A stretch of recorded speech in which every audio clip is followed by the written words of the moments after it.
Screen visible है आप सबको मेरी? यस।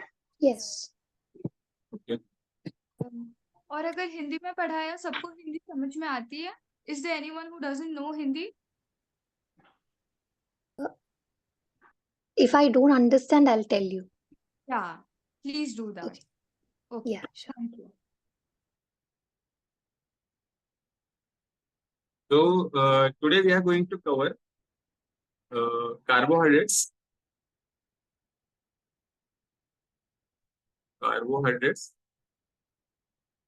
And genetics. जेनेटिक्स सभी के लिए टफ होता है, तो जेनेटिक्स से मेन इंपॉर्टेंट टॉपिक्स, ये क्वेश्चंस कहाँ से बनते हैं, जेनेटिक्स कवर करेंगे। एवरीथिंग अबाउट कार्बोहाइड्रेट्स पे क्या क्या आपको पता रहना चाहिए वो कवर करेंगे। तो स्टार्ट करते हैं अपना क्लास, अभी स्टार्ट करते हैं, ठीक है। तो सबसे पहले देखो, डाइट में क्या होता है, इंडियन डाइट में क्या होता है, ज्यादातर कार्बोहाइड्रेट्स होते हैं ना, they are rich in carbohydrates.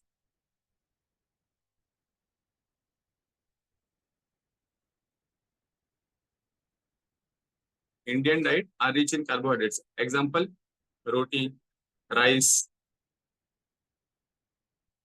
और पोटैटो। हर हर सब्जी में पोटैटो पड़ा रहता है। All this things are rich in carbohydrates. और कार्बोहाइड्रेट्स का बेस्ट एग्जांपल क्या है, ग्लूकोज।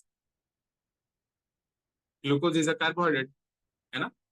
तो ये ग्लूकोज जो हम लोग डाइट के थ्रू इंटेक करते हैं, ये ग्लूकोज अपने बॉडी में आने के बाद में इसका होता क्या है, this is called carbohydrate metabolism. ये हम लोग को पढ़ना है कि ये इस कार्बोहाइड्रेट का होने क्या वाला है। ये अभी हम लोग का फर्स्ट टॉपिक है, ये स्टार्ट करते हैं, ठीक है। तो सबसे पहले डाइट के थ्रू ग्लूकोज अपने कहाँ पे है, इंटेस्टाइन में है। और इंटेस्टाइन से एब्जॉर्ब होके कहाँ पे चला गया, ब्लड में। ब्लड से पूरे बॉडी में डिस्ट्रीब्यूट हो जाएगा, लीवर में चला जाएगा, फिर हार्ट में आकर के पंप होके थ्रू आउट द बॉडी, पूरे बॉडी में सप्लाई हो जाएगा इस ग्लूकोज का, राइट। तो देखो, फर्स्ट पहली चीज जो हमको पढ़नी है वो है ग्लाइकोलाइसिस। ये हम 11th-12th में भी पढ़ चुके हैं, है ना। तो लेकिन इसमें से क्वेश्चन कहाँ से बनेंगे उतना ही हम लोग को जानना है। हर एक एंजाइम जानने की जरूरत नहीं है, उतना डिटेल में क्वेश्चंस पूछते ही नहीं है। मेन रेट लिमिटिंग एंजाइम क्या है, सबस्ट्रेट लेवल फॉस्फोराइलेशन क्या होता है, ये सब पे क्वेश्चंस आते हैं ज्यादा। तो देखो होता क्या ग्लाइकोलाइसिस में, व्हाट इज ग्लाइकोलाइसिस। डाइट से हमने क्या लिया, कार्बोहाइड्रेट में क्या था, एग्जांपल ले लिया ग्लूकोज। ग्लूकोज कहाँ पे है, इंटेस्टाइन से ब्लड के अंदर आ गया। अब ब्लड के अंदर क्या है, ग्लूकोज है। ये glucose will undergo into glycolysis. तो ग्लाइकोलाइसिस एक्चुअल में क्या होता है, एकदम मोटी मोटी बात समझे तो ग्लाइकोलाइसिस क्या होता है, glucose gets converted into pyruvate. Glucose pyruvate में कन्वर्ट हो जाता है, इस पूरे साइकिल को बोलते हैं ग्लाइकोलाइसिस, ठीक है। So end product, what is end product of glycolysis, end product of glycolysis is pyruvate. मतलब glucose get converted into pyruvate. Glucose glycolysis में ग्लूकोज किसमें चेंज हो गया, पायरुवेट में, क्लियर। अब आगे क्या होगा, पायरुवेट में तो चेंज हो गया, एक्चुअल में हम लोग खाना क्यों खाते हैं, एनर्जी के लिए। अब एनर्जी कैसे बनेगी, एनर्जी क्या होती है अपने बॉडी में, एनर्जी कौन सी होती है, एटीपी। तो एटीपी फॉर्म कैसे होगी, तो देखो पायरुवेट क्या होता है, पायरुवेट के साथ में pyruvate gets converted into acetyl CoA. Pyruvate जाके एसिटाइल कोए में कन्वर्ट हो जाता है, acetyl CoA. See, pyruvate getting converted into acetyl CoA, and this acetyl CoA will enter Kreb cycle. सबने सभी को पता है TCA, tri carboxylic acid cycle, TCA cycle. तो ये acetyl CoA will enter into Kreb cycle. और Kreb cycle में enter करके देखो ये पूरी इतने सारे स्टेप्स है, citrate, isocitrate, alpha ketoglutarate, succinyl, succinate, fumarate, malate, oxalo, ये सारे स्टेप्स कंप्लीट करके यहाँ पे बनते क्या, NADH, FADH2 एंड GTP। तो देखो फिर से ग्लाइकोलाइसिस क्या होता है, ग्लूकोज से पायरुवेट बनता है, पायरुवेट बन गया, ठीक है। अब इस पायरुवेट को हमको चेंज करना है एसिटाइल कोए में, क्यों, क्योंकि acetyl CoA will enter into TCA। और जैसे ही क्रैब साइकिल मतलब टीसीए। टीसीए में जैसे ही एसिटाइल कोई जाएगा, it will start forming NADH, FADH2 and GTP। ये सारे एनर्जी कंपाउंड्स है। यदि आपको पता ना हो तो सिंगल एक NADH, one NADH gives 2.5 ATP। एक NADH से 2.5 ATP बनता है, और एक FADH2 से 1.5 ATP बनता है। क्लियर? और GTP is equal to ATP, same single ATP। मतलब समझ रहे हो आप लोग कि one NADH is giving 2.5 ATP, one FADH2 is giving 1.5 ATP, और GTP is equal to ATP, single ATP। Okay, तो अभी तक समझ में आया सभी को कि ग्लूकोज आया, glucose get converted into pyruvate, इस साइकिल को क्या बोलते हैं? ग्लाइकोलाइसिस। पायरुवेट बन गया, ठीक है। यदि बॉडी में ऑक्सीजन का प्रेजेंस है, oxygen is present, if oxygen is present, this pyruvate is going to get converted into acetyl CoA। यदि ऑक्सीजन एब्सेंट है, if oxygen is absent, यदि ऑक्सीजन एब्सेंट है तो ये pyruvate will get converted into lactate, and lactate is called dead and, dead end of glycolysis. Lactate is called dead end of glycolysis, मतलब ये dead and हो गया, इसके आगे कुछ नहीं होता। यदि ऑक्सीजन की एब्सेंस है, ऑक्सीजन यदि एब्सेंट है, तो pyruvate will get converted into lactate, and ये lactate is a dead end of glycolysis. तो क्वेश्चन आ सकता है what is dead end of glycolysis? Option में हो सकते हैं लैक्टेट, पायरुवेट, फॉस्फोइनोपायरुवेट और एसिटाइल कोए। तो answer will be lactate, lactate.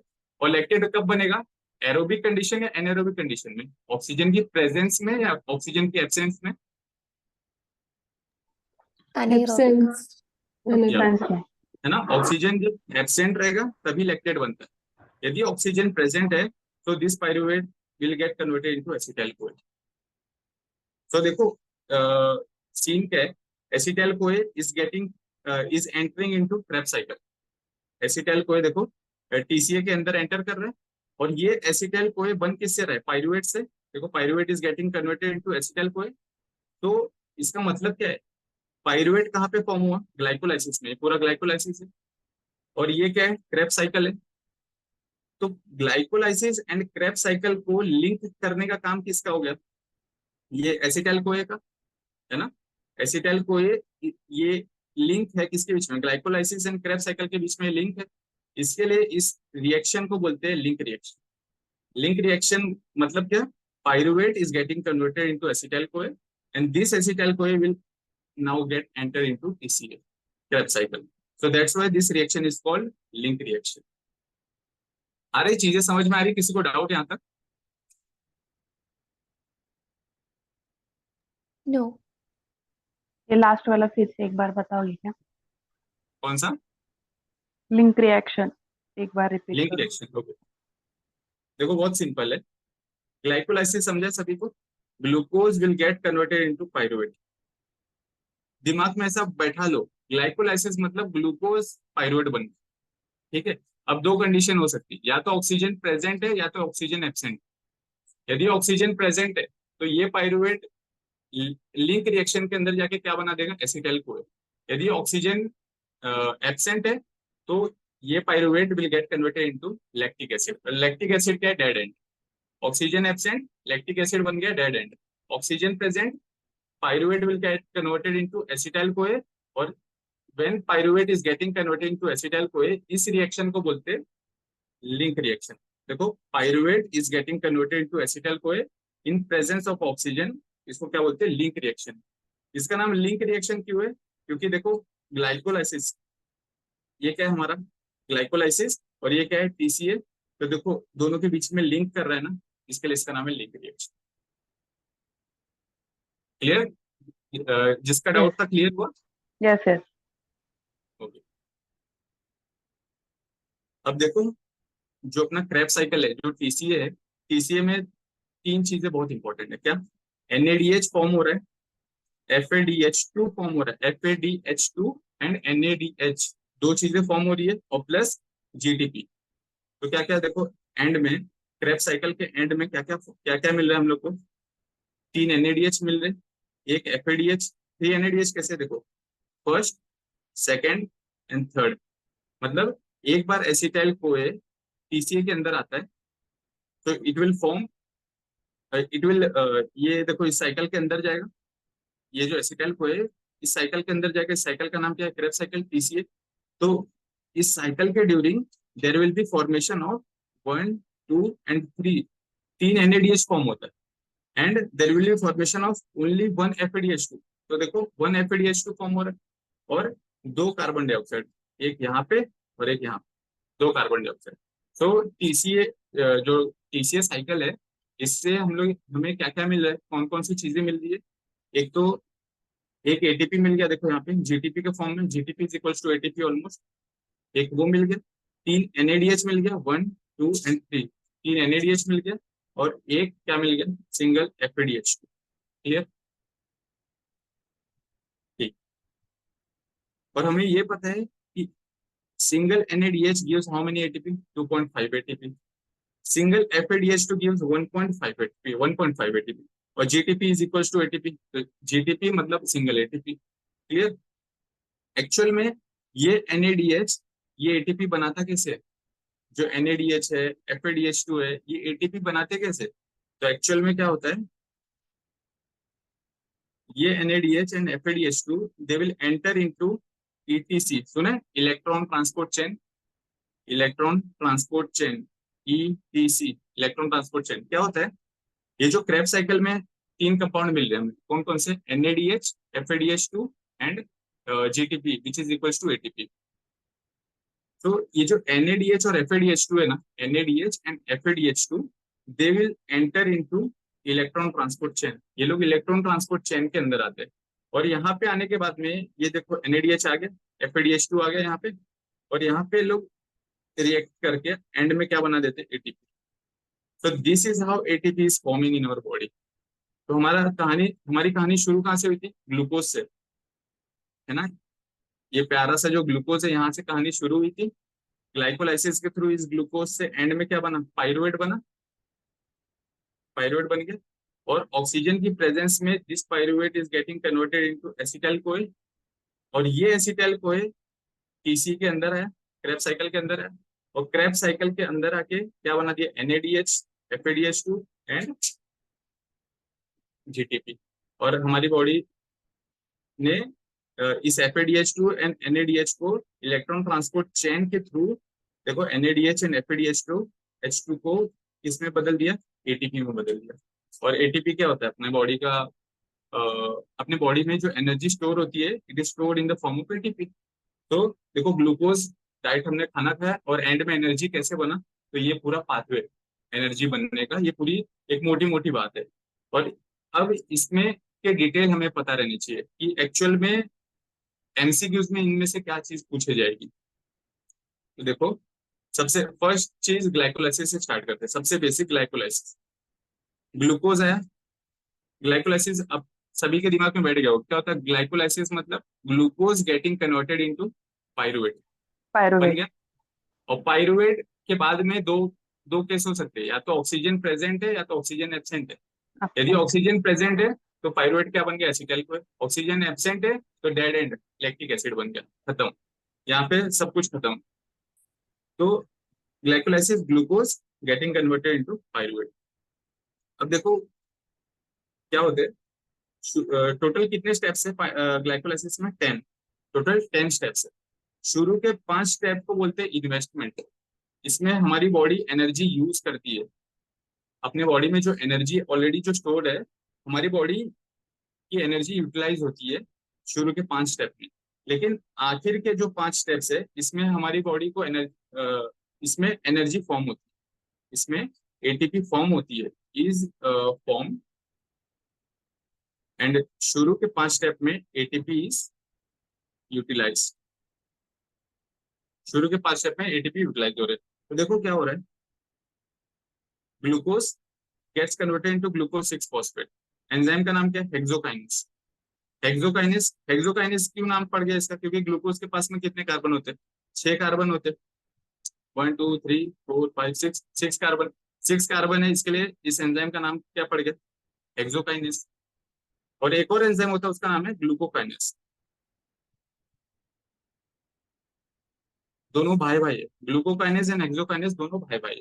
ठीक है, तो इनका फंक्शन क्या है? To convert glucose into glucose 6 phosphate. जहां पे भी आपने काइनेज वर्ड सुना, जहां पे भी काइनेज आपने सुना, काइनेज, किसी भी एंजाइम के नाम में यदि काइनेज है, इसका मतलब वहां पे क्या होने वाला है? एक फॉस्फेट ऐड होने वाला है।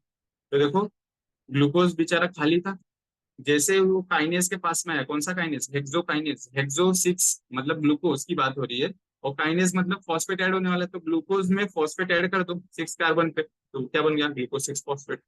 और ये फॉस्फेट आता कहाँ से? ये फॉस्फेट आता है एटीपी से। एटीपी पता है ना, एडिनोसिन ट्राइफॉस्फेट। तो ट्राइफॉस्फेट 3 फॉस्फेट है उसके पास, तो वहां से एक फॉस्फेट ग्लूकोज से आके जुड़ जाता है, और ये जो ट्राइफॉस्फेट था, अब किसमें बदल गया? Diphosphate, ADP, adenosine diphosphate. Clear? तो triphosphate getting converted into diphosphate. तीन तीन थे, 3 फॉस्फेट थे, किसमें बदल गया? 2 में। एक कहाँ पे चला गया? ग्लूकोज के पास में, तो क्या बन गया हमारा? Glucose 6 phosphate. This is function of hexokinase. ठीक है, अब हर स्टेप्स अपने को याद करने की जरूरत नहीं है, जो इंपॉर्टेंट इंपॉर्टेंट स्टेप्स है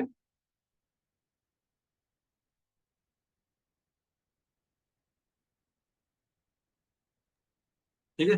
तो glucose getting converted into glucose 6 phosphate with the help of enzyme hexokinase, और यहाँ पे एक एटीपी यूज हो रहा है ना। तो देखो, बताया था आप लोग को, स्टार्टिंग के 5 स्टेप्स में एटीपी यूज हो रहे हैं अपने बॉडी में, यूटिलाइज कर रहे हैं। फिर आगे क्या होता है? Glucose 6 phosphate is getting converted into fructose 6 phosphate. तो ग्लूकोज एंड फ्रुक्टोज एक दूसरे के क्या है? आइसोमर है। 6 कार्बन ग्लूकोज में भी होता है एंड 6 कार्बन फ्रुक्टोज में भी होता है, वो एक दूसरे के आइसोमर है, उनका केमिकल फॉर्मूला सेम होता है। तो इसके लिए जो एंजाइम है उसका नाम क्या है? आइसोमरेज। आइसोमरेज मतलब same structure, same chemical formula but different structural formula. तो glucose is getting converted into fructose 6 phosphate. अब ये जो फ्रुक्टोज 6 फॉस्फेट है, it is getting converted into fructose 1,6 bis phosphate. 1,6 मतलब एक फर्स्ट कार्बन एंड एक 6 carbon, दो फर्स्ट कार्बन एंड 6 कार्बन पे कौन अटैच हो रहा है? फॉस्फेट। या तो 20 फॉस्फेट बोल दो, नहीं तो बाय फॉस्फेट बोल दो। कौन सा? फ्रुक्टोज 1,6 20 फॉस्फेट, मतलब फॉस्फेट ऐड हो रहा है। इसका मतलब क्या है? एंजाइम के नाम में क्या होना चाहिए? काइनेस। तो देखो, एंजाइम का नाम क्या है? फॉस्फोफ्रुक्टोकाइनेस। फॉस्फोफ्रुक्टोकाइनेस, शॉर्ट फॉर्म क्या है इसका? PFK, phosphofructokinase. And this is phosphofructokinase जो है, it is a rate limiting enzyme. Rate limiting enzyme of glycolysis is phosphofructokinase. MCQ, ये क्वेश्चन है, एमसीक्यू प्रीवियस ईयर क्वेश्चन है, पहले आ चुका है। What is the rate limiting enzyme of glycolysis? It is phosphofructokinase. Okay, और देखो क्या हो गया, एक एटीपी यहाँ पे यूटिलाइज हुई, दूसरी एटीपी यहाँ पे यूटिलाइज हो गई, 2 एटीपी हमने अब तक यूज कर चुके हैं। और क्या बन गया? फ्रुक्टोज 1,6 20 फॉस्फेट बन गया। It gets converted into glyceraldehyde 3 phosphate, नहीं तो डाइहाइड्रोक्सी एसीटोन फॉस्फेट। ठीक है, इसमें this fructose 1,6 20 phosphate gets converted into glyceraldehyde 3 phosphate. याद नहीं रखोगे चलेगा, कोई दिक्कत नहीं है। ये एल्डोलेज एंजाइम भी नहीं याद रखोगे तो भी चलेगा। याद क्या रखना है? एक हेक्सोकाइनेस को याद रखना है, फॉस्फोफ्रुक्टोकाइनेस को याद रखना है। दोनों दोनों में क्या हो रहा है? एटीपी यूटिलाइज हो रहा है, अपनी बॉडी एटीपी यूज कर रही है ना। और काइनेज मतलब फॉस्फेट, और फॉस्फेट कहाँ से आता है? एटीपी से। तो एटीपी से फॉस्फेट, एक फॉस्फेट ले लोगे तो it will get converted into ADP. Clear? अब आगे देखो क्या बन गया? ग्लिसरॉल्डिहाइड 3 फॉस्फेट बन गया। ये ग्लिसरॉल्डिहाइड, अब अगले जो 5 स्टेप्स है, ये इसमें क्या होते हैं? एटीपी फॉर्म होते हैं। शुरू वाले क्या थे? इन्वेस्टमेंट वाले फेज थे, इसमें हमको इन्वेस्ट करना था, एनर्जी यूज कर रही थी अपनी बॉडी। अब यहाँ पे एनर्जी क्या करेगी? फॉर्म करेगी, energy is going to get formed. तो क्या होता है देखो, ग्लिसरॉल्डिहाइड 3 फॉस्फेट बन गया, इजी। ग्लिसरॉल्डिहाइड 3 फॉस्फेट से बनता है 1,3-20 फॉस्फोग्लिसरेट। 1,3-20 फॉस्फोग्लिसरेट।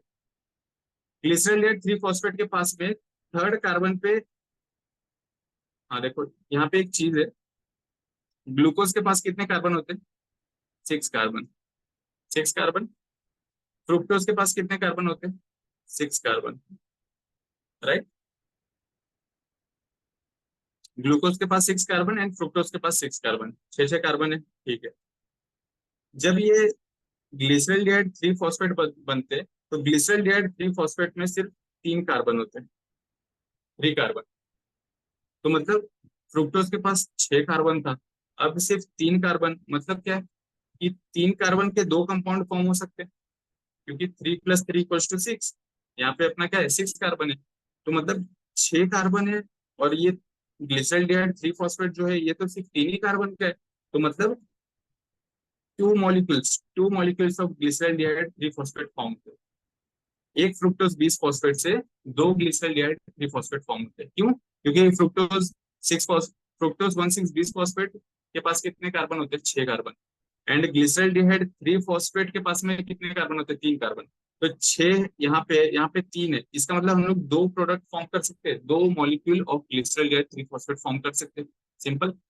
तो देखो, ये glyceraldehyde 3 phosphate, this glyceraldehyde 3 phosphate gets converted into, आगे चल के क्या बन जाता है? ये पाइरुवेट।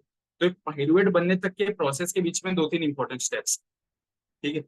तो glyceraldehyde 3 phosphate gets converted into 1,3-20 phosphoglycerate.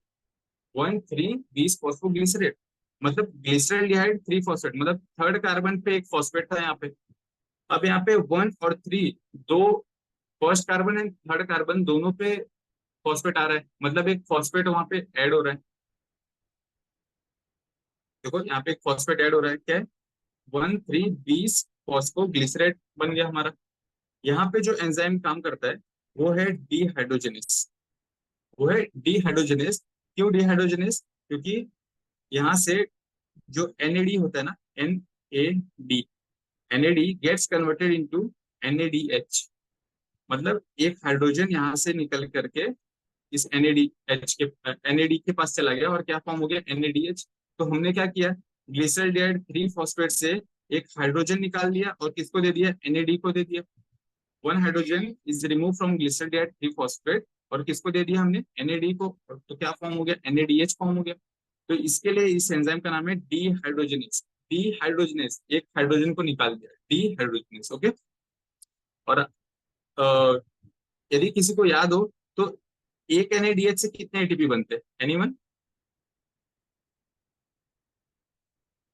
2.5. 2.5, है ना? 2.5 एटीपी।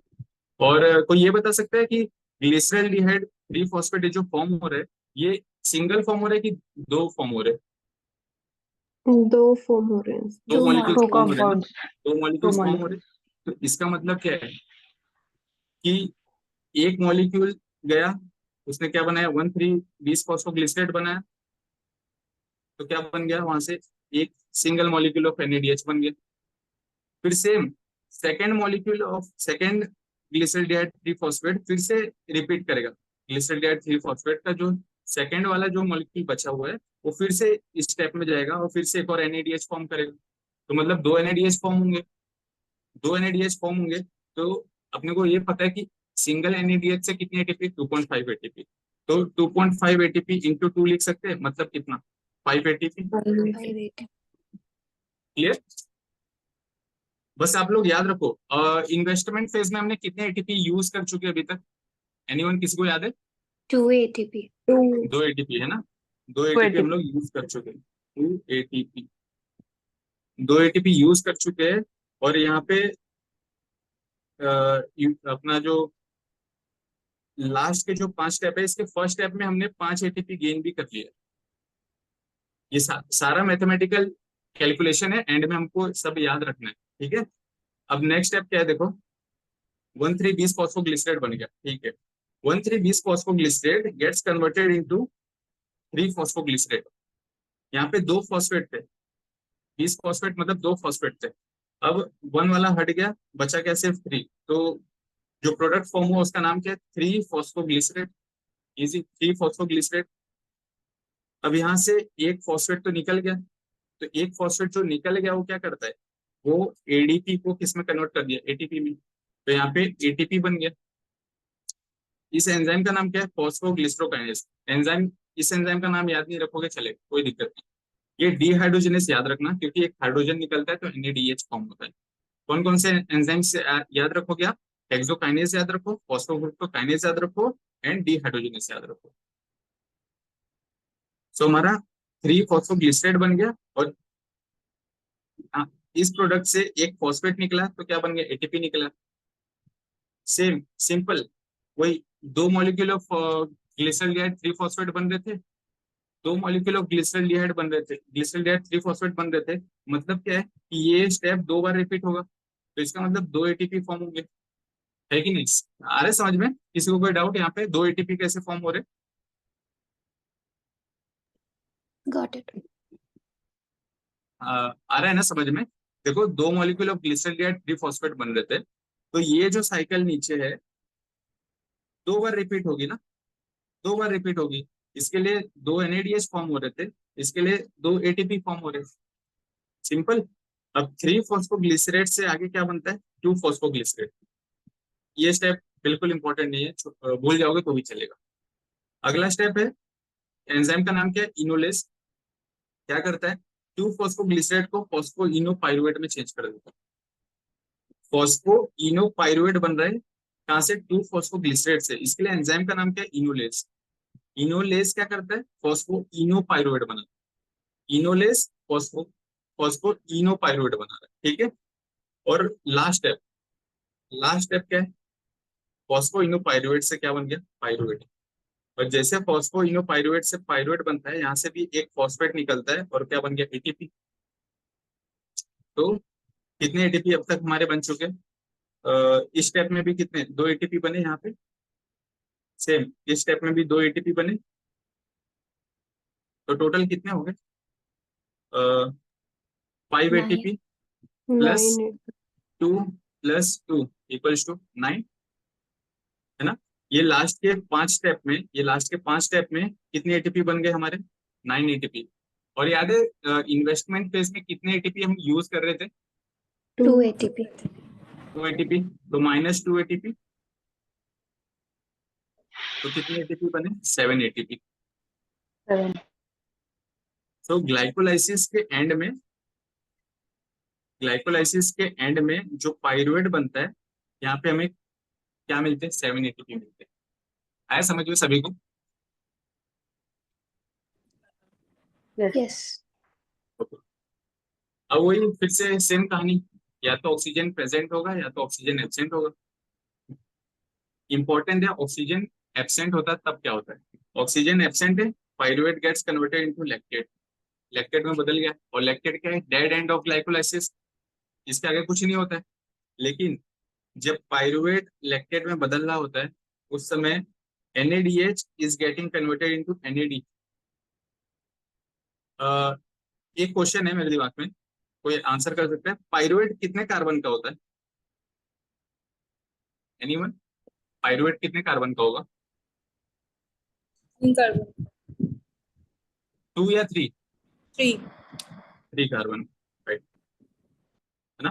क्योंकि ये ये जो ग्लिसरॉल्डिहाइड 3 फॉस्फेट है, ये भी 3 कार्बन का है, और यहाँ से पाइरुवेट बनने में भी 3 कार्बन बचेंगे। यहाँ पे तो कोई कार्बन डाइऑक्साइड या कुछ कार्बन लॉस हो नहीं रहा है ना, तो 3 कार्बन यहाँ पे थे, तो यहाँ पाइरुवेट भी 3 कार्बन का होगा, ठीक है।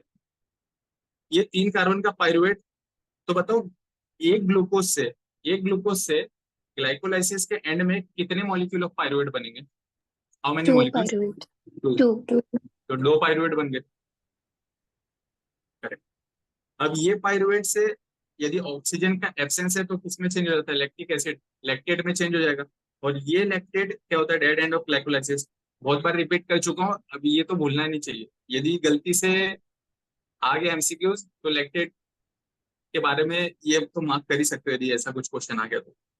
सो पाइरुवेट ऑक्सीजन की एब्सेंस है, गेटिंग कन्वर्टेड इनटू लैक्टेट। अब जब ये पाइरुवेट लैक्टेट में कन्वर्ट होता है ना, तो वहां पे NADH is getting converted into NAD। और हमें ये पता है कि NADH हमें क्या देता है? NADH it is giving us 2.5 ATP।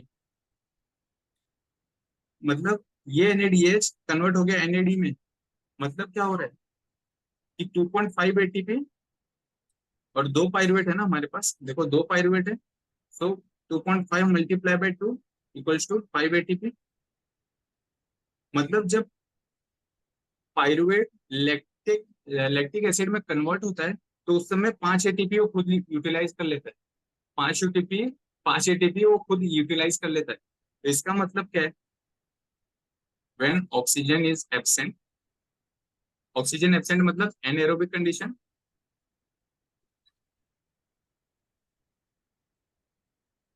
है ना, ऑक्सीजन एब्सेंट मतलब एनएरोबिक कंडीशन है। और एनएरोबिक कंडीशन में पाइरुवेट तक कितने हो रहे थे, 9 एटीपी फॉर्म हो रहे थे, ठीक है चलो 9 एटीपी फॉर्म हो रहे थे। फिर हमने -2 कर दिया क्योंकि इन्वेस्टमेंट फेज में 2 एटीपी यूज हो रहे थे, ठीक है, कितने हो गए 7। लेकिन ऑक्सीजन एब्सेंट है मतलब अब लैक्टेट भी बनेगा, और लैक्टेट बनने की वजह से क्या हो रहा है, 5 एटीपी यूज हो रहे हैं, 7 - 5 मतलब 2। So during anaerobic condition, anaerobic यदि ऑक्सीजन एब्सेंट है तो ग्लाइकोलाइसिस से हमें सिर्फ 2 एटीपी मिलते हैं, और यदि ऑक्सीजन प्रेजेंट है तो ये 7 एटीपी बनेंगे। क्लियर, किसी को कोई डाउट यहाँ तक आ रहा है समझ में? Yes. यस। तो ये कहानी समझ में आई लैक्टेट वाली सभी को? लैक्टेट डेड एंड है, और वो खुद पाइरुवेट से जब लैक्टेट बनता है तो 5 एटीपी यूटिलाइज हो जाता है। 5 एटीपी क्यों? क्योंकि NADH, 2 NADH यूज करेंगे तो 2.5 × 2 = 5 एटीपी, 5 एटीपी यूटिलाइज हो गया। अब हमें, हमारे लिए इंपॉर्टेंट क्या है, क्रेब्स साइकिल, TCA। लेकिन ग्लाइकोलाइसिस और TCA के बीच में जो लिंक है उस रिएक्शन को क्या बोलते हैं, लिंक रिएक्शन। लिंक रिएक्शन हो गया हमारा। और लिंक रिएक्शन में क्या होता है, पाइरुवेट, हाँ, यदि ऑक्सीजन प्रेजेंट है, ऑक्सीजन यदि प्रेजेंट है तो pyruvate will not gate converted into lactate. Pyruvate lactate में तभी कन्वर्ट होगा जब ऑक्सीजन एब्सेंट है। यदि ऑक्सीजन प्रेजेंट है तो ये पाइरुवेट आगे चल के क्या बन जाएगा, एसिटाइल कोए। और when pyruvate gets converted into acetyl CoA, इस रिएक्शन को बोलते हैं लिंक रिएक्शन। क्लियर? पाइरुवेट सभी को पता है 3 कार्बन का है। जब लिंक रिएक्शन होता है तो pyruvate is getting converted into acetyl CoA, और जब एसिटाइल कोए बनता है तो यहाँ से एक कार्बन डाइऑक्साइड लॉस हो जा रहा है, मतलब एक कार्बन पाइरुवेट से लॉस हो गया। सो एसिटाइल कोए कितने कार्बन का एटम होगा, एसिटाइल कोए में कितने कार्बन होंगे? 2 carbon. 2 2 carbon. इजी। यहाँ पे 3 कार्बन पाइरुवेट में थे, एसिटाइल कोए बन गया, 2 कार्बन बचे, क्यों? क्योंकि एक कार्बन डाइऑक्साइड लॉस हो गया। चलो ठीक है, लॉस हो गया, ठीक है, लेकिन एक अच्छी चीज हो रही है यहाँ पे, दिख रहा है, NAD is getting converted into NADH। Same pyruvate कितने हैं हमारे पास, दो पाइरुवेट है, तो मतलब ये सेम रिएक्शन 2 बार रिपीट होगा, इनटू 2, 2 बार रिपीट होने वाला है। तो मतलब जो NADH ये जो फॉर्म हो रहा है इनटू 2, 2 NADH फॉर्म होगा, मतलब ATP are formed. 1 NADH is equals to 2.5 ATP। तो 2 फॉर्म होंगे, इनटू 2 कर दो तो 5 ATP, 5 ATP। मतलब लिंक रिएक्शन भी हमें 5 ATP देके जाता है, फ्री में कुछ नहीं कर रहा हो, 5 ATP देके जा रहा है। अरे लिंक रिएक्शन का इंपॉर्टेंस समझ में आ रहा है? क्या करता है, ग्लाइकोलाइसिस को TCA से कनेक्ट करता है, कैसे, एसिटाइल कोए फॉर्म करके। और जब एसिटाइल कोए पाइरुवेट से फॉर्म होता है तो वहां पे कार्बन डाइऑक्साइड लॉस हो जाता है, इसके लिए पाइरुवेट 3 कार्बन का है, एसिटाइल कोए 2 कार्बन का है। और जब पाइरुवेट एसिटाइल कोए में कन्वर्ट होता है तो वहां पे एक NADH भी फॉर्म होता है, एक NADH फॉर्म होता है, सॉरी 2 NADH फॉर्म होंगे ना, 2 बार रिपीट होगा लिंक रिएक्शन, तो 2 NADH फॉर्म होंगे, और 2 NADH will give us 5 ATP। ये अब आ जाते हैं हमारे इंपॉर्टेंट क्रेब्स साइकिल के ऊपर। ये रहा बेचारा Krebs cycle. First step of Krebs cycle क्या होता है, ऑक्सैलो एसीटेट, ऑक्सैलो एसीटेट, इसका शॉर्ट फॉर्म OAA है, oxalo acetate react with acetyl CoA और क्या फॉर्म कर देते हैं, साइट्रेट, साइट्रेट फॉर्म किए। इसके लिए इसका नाम है साइट्रिक, साइट्रिक एसिड साइकिल। इसका दूसरा नाम है साइट्रिक एसिड साइकिल, या ट्राई कार्बोक्सिलिक एसिड साइकिल, या क्रेब्स साइकिल। ये तीनों सेम चीज के नाम है, सेम साइकिल के नाम है। So acetyl CoA react with oxaloacetate and form citrate, acetyl CoA में कितने कार्बन है? 2 कार्बन। ऑक्सैलो एसीटेट के पास में 4 कार्बन होते हैं। सो साइट्रेट के पास में कितने कार्बन होंगे? 2 + 4 6 कार्बन, 6 कार्बन होंगे। क्लियर? अब 6 कार्बन साइट्रेट के पास है, ठीक है। चलो, हमें पता है कि इस क्रेब साइकिल में, इस टीसीए साइकिल में 2 कार्बन डाइऑक्साइड भी तो लॉस हो रहे, 2 कार्बन डाइऑक्साइड लॉस हो रहे, मतलब एक कार्बन यहाँ पे लॉस हो गया। तो अल्फा कीटोग्लूटारेट के पास में कितने कार्बन होंगे? 5. 5 कार्बन, 5 कार्बन। और एक कार्बन अगेन यहाँ पे लॉस हो गया, तो सक्सिनाइल कोए के पास कितने कार्बन होंगे? 4. 4 कार्बन। अब इस साइकिल में आगे देखो, किसी भी स्टेप में कार्बन डाइऑक्साइड लॉस नहीं हो रहा है ना? देखो यहाँ पे एटीपी बन रहा है, यहाँ पे एफएडीएच2 बन रहा है, यहाँ पे वाटर आ रहा है, यहाँ पे एनएडीएच बन रहा है, लेकिन कहीं भी कार्बन डाइऑक्साइड लॉस नहीं हो रहा है। इसका मतलब स्टार्टिंग में आपको बताया ना, ऑक्सैलो एसीटेट के पास में 4 कार्बन होते हैं। क्यों? क्योंकि देखो यहाँ पे सक्सिनाइल कोए के पास भी 4 कार्बन थे, यही आगे चल के क्या बन गया? Oxalo acetate. therefore oxalo acetate is having 4 carbon, and 4 carbon of oxalo acetate react with acetyl CoA and they form citrate। और ये साइकिल ऐसे रिपीट चलता रहता है, 2 कार्बन डाइऑक्साइड यहाँ से लॉस होते रहते हैं और चलता है। और और क्या हो रहा है? तीसरे साइकिल में 2 कार्बन डाइऑक्साइड चलो लॉस हो गया, ठीक है। और क्या होता है यहाँ पे? NADH बन रहा है। कितने NADH बनते हैं? 3। 3 NADH फॉर्म होते हैं। पहला यहाँ पे, second and third, 3 NADH form हो गए और एक FADH2 फॉर्म। ओके, तो यहाँ पे हम लिख लेते हैं NADH कितने फॉर्म हो रहे? 3। FADH2 कितने फॉर्म हो रहे? एक। और एक GTP बोल दो, नहीं तो ATP बोल दो, वो फॉर्म हो रहा है। तो इसका मतलब 3 × 2.5, NADH कितना? 2.5 ATP देता है। FADH2 1 इंटू कितना लिखो यहाँ पे? 1.5. 1.5. 1.5, और सिंगल ATP तो है ही यहाँ पे। तो टोटल ये हो गया 7.5 + 1.5 + 1, तीनों को ऐड कर देंगे, कितना हो गया? 10। 10. 10 ATP। तो मतलब TCA साइकिल से हमें कितना ATP मिलता है? 10 ATP, राइट। लेकिन अब मुझे ये बताओ कि एक ग्लूकोज से कितने एसिटाइल कोए फॉर्म होते हैं? 2. 2 ना, 2. है ना? एक ग्लूकोज से 2 पाइरुवेट फॉर्म हो रहे थे, तो 2 पाइरुवेट से 2 एसिटाइल कोए फॉर्म होंगे। जब 2 एसिटाइल कोए फॉर्म होंगे तो 2 बार TCA रिपीट होगा, 2 टाइम्स रिपीट होगा। तो मतलब सिंगल ग्लूकोज की वजह से 2 बार TCA साइकिल रिपीट होता है, 2 बार।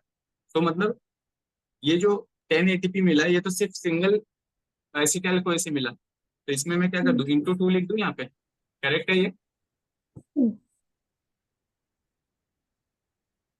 तो इस अब कितने एटीपी हो जाएंगे हमारे पास? 20 ATP। 20 ATP. 20 ATP, clear? तो अब देखो, पूरी कहानी का निचोड़ देखते। ग्लाइको ग्लाइकोलाइसिस में, एरोबिक ग्लाइकोलाइसिस में कितने एटीपी फॉर्म होते हैं? Aerobic glycolysis 7 ATP. 7, correct, 7 ATP। और लिंक रिएक्शन में कितने एटीपी फॉर्म हो रहे थे? 5. 5। एंड TCA में कितने, एक ग्लूकोज से कितने एटीपी फॉर्म हो रहे थे TCA में? एक ग्लूकोज से 10. 10. 10 × 2 ना, 20, Uh, है ना? 10 तो into 2. 20 ATP। अब सबको ऐड कर लेंगे तो टोटल कितना हो गया? 32 ATP। सो सिंगल ग्लूकोज,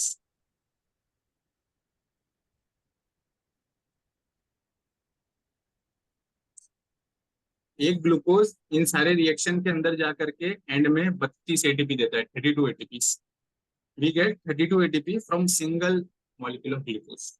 और ये सारे रिएक्शन थे। सभी को आया समझ में? कोई डाउट? ये एकदम बेसिक चीज थी, यहाँ से कार्बोहाइड्रेट शुरू होता है।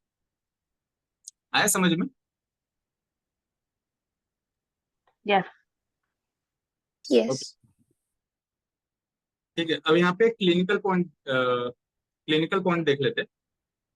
एक इंपॉर्टेंट क्लिनिकल पॉइंट है जो हम फिजियो में भी पढ़ते हैं और इसका इंपॉर्टेंट मेडिसिन में भी है। क्या होता है जब ये कंपाउंड फॉर्म होता है ना 1,3-बीस फॉस्फोग्लिसरेट, 1,3-बीस फॉस्फोग्लिसरेट से क्या बनना चाहिए था 3-फॉस्फोग्लिसरेट। लेकिन जो हमारे आरबीसी होते हैं रेड ब्लड सेल्स में क्या होता है दिस 1,3-बीस फॉस्फोग्लिसरेट कभी कभी गेट कन्वर्टेड इनटू 2,3-बीस फॉस्फोग्लिसरेट, 2,3-बीपीजी, 2,3-बीस फॉस्फोग्लिसरेट। एक्चुअल में क्या हो रहा है ये जो फर्स्ट कार्बन पे जो फॉस्फेट अटैच था उसका म्यूटेशन हो जा रहा है कहाँ पे सेकंड कार्बन पे। तो एंजाइम का नाम क्या है 20 फॉस्फोग्लिसरेट काइनेस। ओ सॉरी, एंजाइम का नाम है 20 फॉस्फोग्लिसरेट काइनेस। और ये करता क्या है वन फर्स्ट कार्बन पे जो फॉस्फेट अटैच है उसको सेकंड कार्बन पे लेके आ जाता है। इतना सा इसका काम है। तो क्या फॉर्म हो गया 2,3-बीपीजी था क्या हमारे पास 1,3-बीपीजी था, फॉर्म क्या हो गया 2,3-बीपीजी। अब और ये सारा प्रोसेस होता कहाँ पे रेड ब्लड सेल्स में आरबीसी में।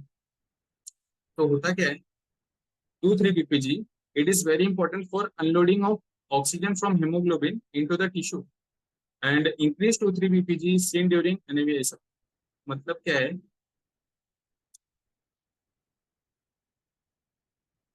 जो 2,3-BPG है 2,3-बीस फॉस्फोग्लिसरेट, ये एक्चुअल में क्या करता है जो हमारे रेड ब्लड सेल्स होते हैं रेड ब्लड सेल्स के अंदर क्या होता है हीमोग्लोबिन होता है haemoglobin and haemoglobin bind with what oxygen.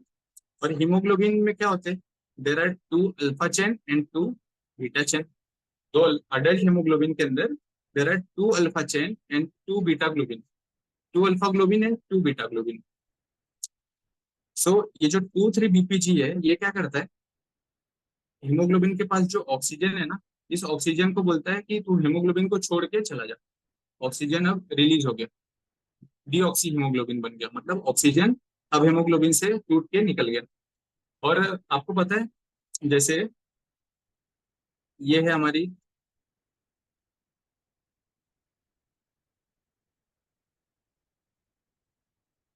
समझ लो ये हमारे आर्टरी, ये हमारी वेन्स है और ये है कैपिलरी बीच में। और यहाँ पे ये हमारा टिश्यू, ये सारे हमारे टिश्यू के सेल्स। टिश्यू को क्या चाहिए ऑक्सीजन चाहिए, टिश्यू को ऑक्सीजन चाहिए। हमें पता है कि आर्टरीज में जो ब्लड आता है कैसे होते हैं ऑक्सीजनेटेड, ऑक्सीजन रिच होता है। इसमें सेचुरेशन कितनी होती है अप्रोक्स 97% सेचुरेशन होती है ऑक्सीजन की। Arterial blood is 97% saturated, oxygen 97% saturated होता है।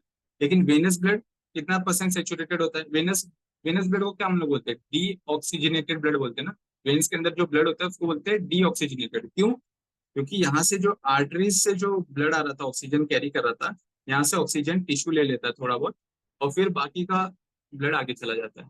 तो जब टिश्यू ने ऑक्सीजन न्यूट्रलाइज कर लिया थोड़ा सा तो जब वेन्स में अब जो ब्लड फ्लो करेगा उसमें ऑक्सीजन की मात्रा कम होगी। तो इसके लिए हम लोग बोलते हैं वेन्स के अंदर कैसे होते हैं ऑक्सीजन की कमी होती है, डीऑक्सीजनेटेड ब्लड होता है। और डीऑक्सीजनेटेड ब्लड होता है। देखो आर्टरीज में सेचुरेशन कितना है 97%, वेन्स में सेचुरेशन किसी को पता है कितना होगा ऑक्सीजन का सेचुरेशन वेनस ब्लड में कितना होगा, एनी आइडिया किसी को क्या लगता है?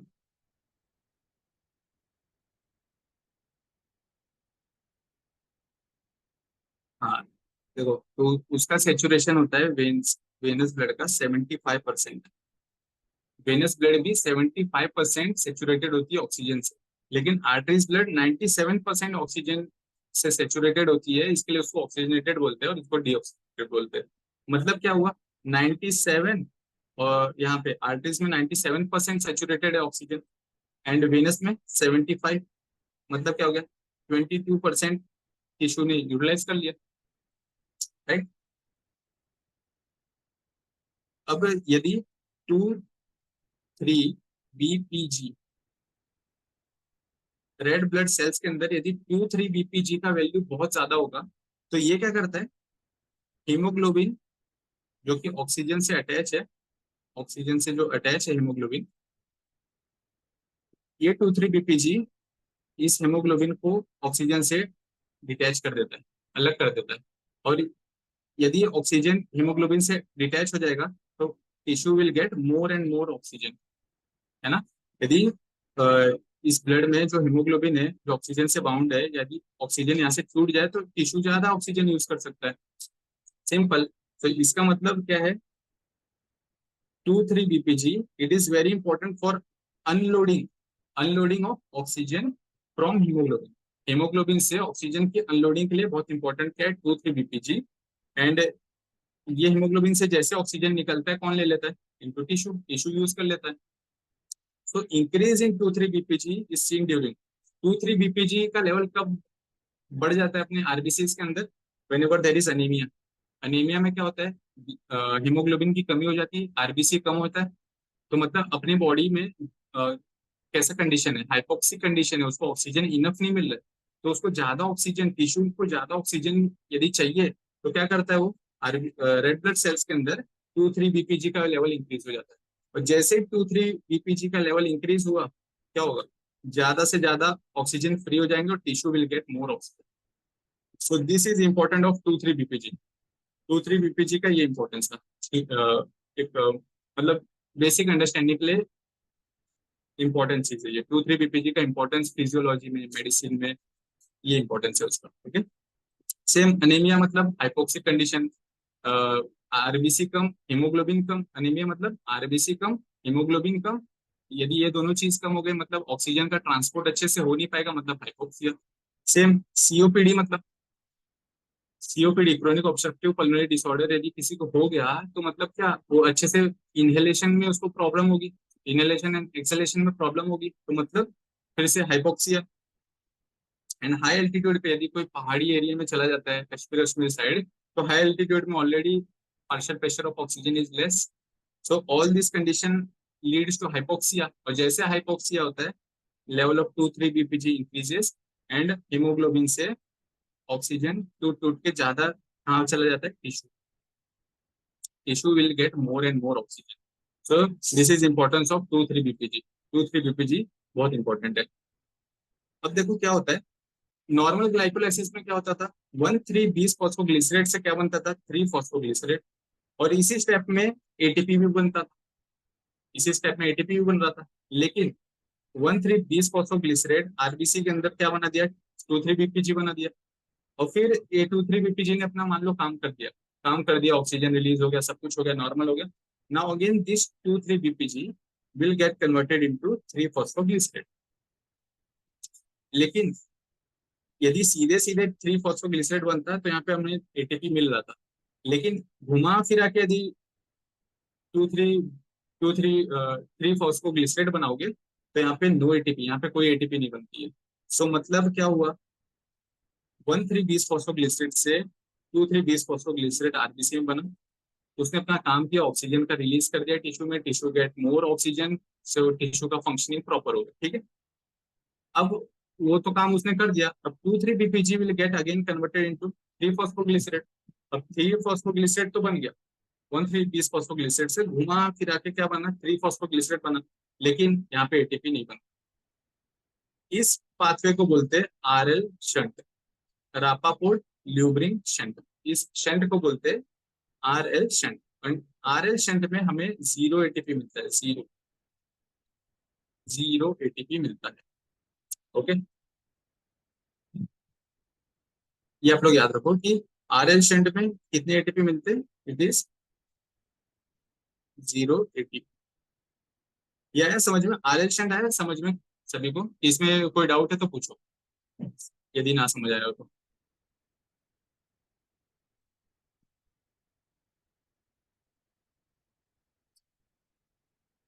हेलो, अलाइव है सब, clear. Yes, sir, it's clear. Clear. Clear है, आरएल शंट क्लियर है, समझ में आया सभी को, क्योंकि ये जल्दी Yes, समझ हाँ. में नहीं आता। Okay great, nice. लेकिन एक बार फिर से करो रिपीट, मतलब हाँ जस्ट रिवीजन, जस्ट एक बार थोड़ा सा रिवीजन करो वो आरएल ओके, शंट। सारी चीज का अभी तक जितना पढ़े हम लोग। नहीं नहीं, सिर्फ वो आरएल वाला। ओके, देखो आरएल शंट का इंपॉर्टेंस क्या है। आरएल शंट मतलब क्या है, रापापोर्ट ल्यूरिन शेंट, ये इसका फुल फॉर्म है आरएल का। होता क्या है, नॉर्मल ग्लाइकोलाइसिस जब प्यारा सा जब ग्लाइकोलाइसिस चल रहा था तो 1,3-20 फॉस्फोग्लिसरेट से क्या बन गया, 3 फॉस्फोग्लिसरेट सीधे सीधे बन गया, और एक एटीपी हम लोग को एटीपी मिल गया। क्लियर। लेकिन रेड ब्लड सेल्स में क्या होता है, जो हमारे आरबीसीज होते हैं ना, रेड ब्लड सेल्स, उसमें क्या होता है, ये जो 1,3-20 फॉस्फोग्लिसरेट है, it gets converted into 2,3-20 phosphoglycerate. 1,3-20 phosphoglycerate get converted into 2,3-20 phosphoglycerate, 2,3-BPG। और ये 2,3-BPG का फंक्शन क्या है, ये आरबीसी के अंदर जो हीमोग्लोबिन होता है, हीमोग्लोबिन का फंक्शन क्या है, ऑक्सीजन को कैरी करना, ऑक्सीजन को पकड़ के लेके जाता है और टिश्यू के पास छोड़ देता है। तो ये हीमोग्लोबिन किससे बाउंड है, ऑक्सीजन से बाउंड है। One haemoglobin bound with 4 molecule of oxygen. तो जैसे ड्रॉ कर लेते हैं, 4 मॉलिक्यूल ऑफ ऑक्सीजन से एक हीमोग्लोबिन बाउंड है। क्लियर।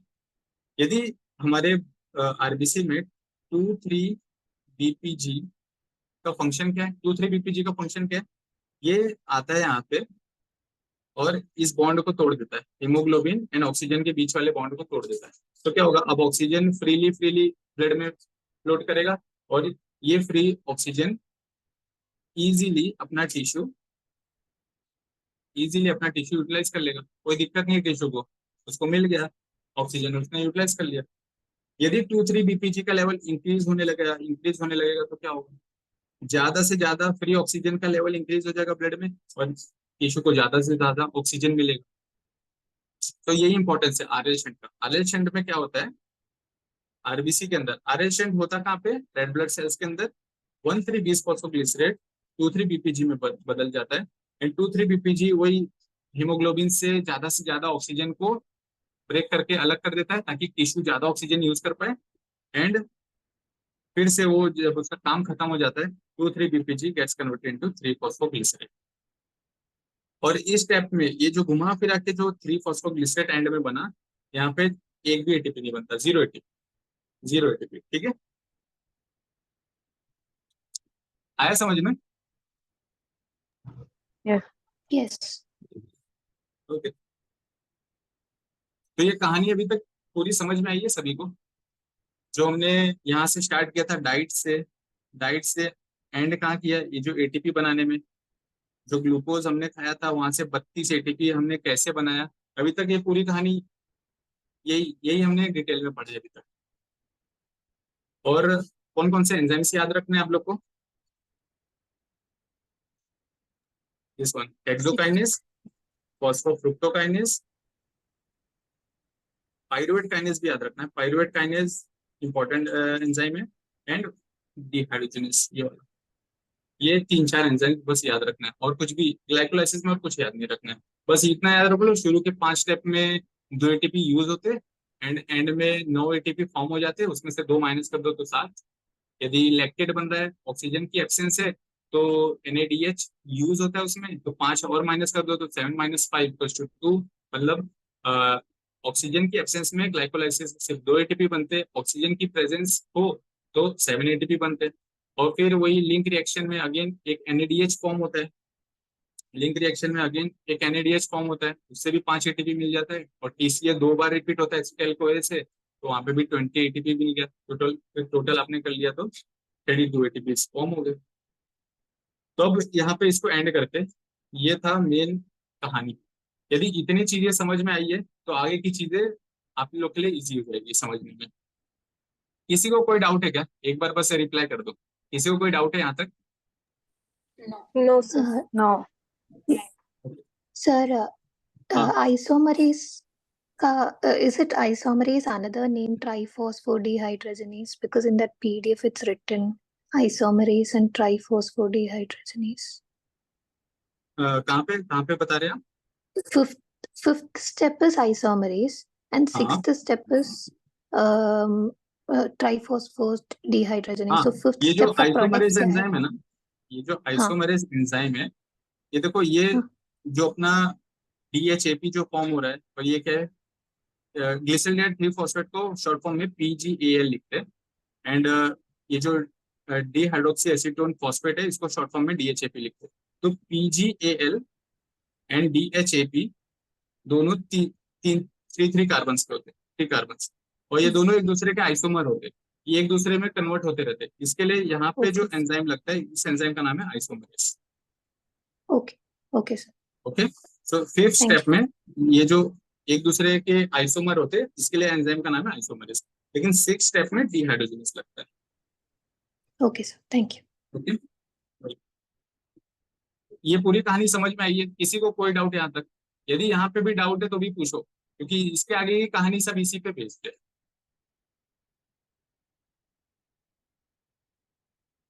चलो, नो रिप्लाई मतलब समझ में आया सभी, ये मैं मान लेता हूँ। अब थोड़ा स्पीड बढ़ाते हैं। अभी तक तो एक ही चीज कई बार रिपीट हुई, अब थोड़ा स्पीड बढ़ाते हैं। और तो सबसे पहले क्या होता है मेटाबॉलिज्म, अपनी बॉडी में क्या होता है मेटाबॉलिज्म, हमारी बॉडी में मेटाबॉलिज्म होता है। और मेटाबॉलिज्म एक्चुअल में क्या होता है? Metabolism equals to catabolism plus anabolism. Catabolism और एनाबॉलिज्म दोनों को मिला के बोलते हैं मेटाबॉलिज्म। सब सबने घर में भी सुना होगा कि कोई जो लोग पतले रहते हैं वो बोलते हैं इसका मेटाबॉलिज्म बहुत फास्ट है, जो थोड़े फैटी रहते हैं उनको बोलते हैं इसका मेटाबॉलिज्म स्लो है। सो एक्चुअल में मेटाबॉलिज्म जो बोल रहे हैं उसका मतलब क्या है? It is catabolism plus anabolism. तो अब हो सकता है क्वेश्चन आए कि भाई ये जो कैटाबॉलिज्म इसका मतलब क्या है? कैटाबॉलिज्म मतलब होता है काटना, किसी भी चीज को ब्रेक डाउन, ब्रेक डाउन, किसी भी चीज को तोड़ोगे उसे बोलते हैं कैटाबॉलिज्म। एंड किसी भी चीज को फॉर्म करोगे, फॉर्मेशन, किसी भी चीज का फॉर्मेशन होता है उसे बोलते हैं हम लोग एनाबॉलिज्म। तो कैटाबॉलिज्म मतलब ब्रेक डाउन, एनाबॉलिज्म मतलब फॉर्मेशन। यदि हम किसी भी चीज को तोड़ते हैं, जैसे ग्लूकोज को हमने तोड़ तोड़ के पाइरुवेट बनाया, पाइरुवेट से हमने आगे चल करके टीसीए के through NADH FADH two one GTP बना लिया। तो मतलब क्या किया हमने? ग्लूकोज का ब्रेक डाउन किया। सो ग्लूकोज को ब्रेक डाउन किया छोटे छोटे पार्ट्स में, पाइरुवेट बना लिया, लैक्टेट बना लिया, एसिटाइल कोई बना लिया। सो ग्लाइकोलाइसिस का मतलब क्या होगा? It is catabolic, it is catabolic reaction, catabolism होता है। उसमें क्या हो रहा है? ब्रेक डाउन हो रहा है। तो जब किसी भी चीज का ब्रेक डाउन होता है तो वहां से एनर्जी रिलीज होती है। किसी भी चीज को जब आप जैसे ग्लूकोज को तोड़ते हो तो वहां से एनर्जी रिलीज होती है। एंड दैट एनर्जी, यदि हमारी बॉडी उस एनर्जी को स्टोर नहीं कर पाए in the form of ATP, तो क्या होगा? That energy is going to get wasted in the form of heat. हमारी बॉडी का टेम्परेचर बहुत हाई होगा और वेस्ट हो जाएगा सारा एनर्जी। जैसे ग्रेव डिजीज में होता है, ग्रेव डिजीज में क्या हो जाता है? T3 T4 का लेवल बहुत इंक्रीज हो जाता है।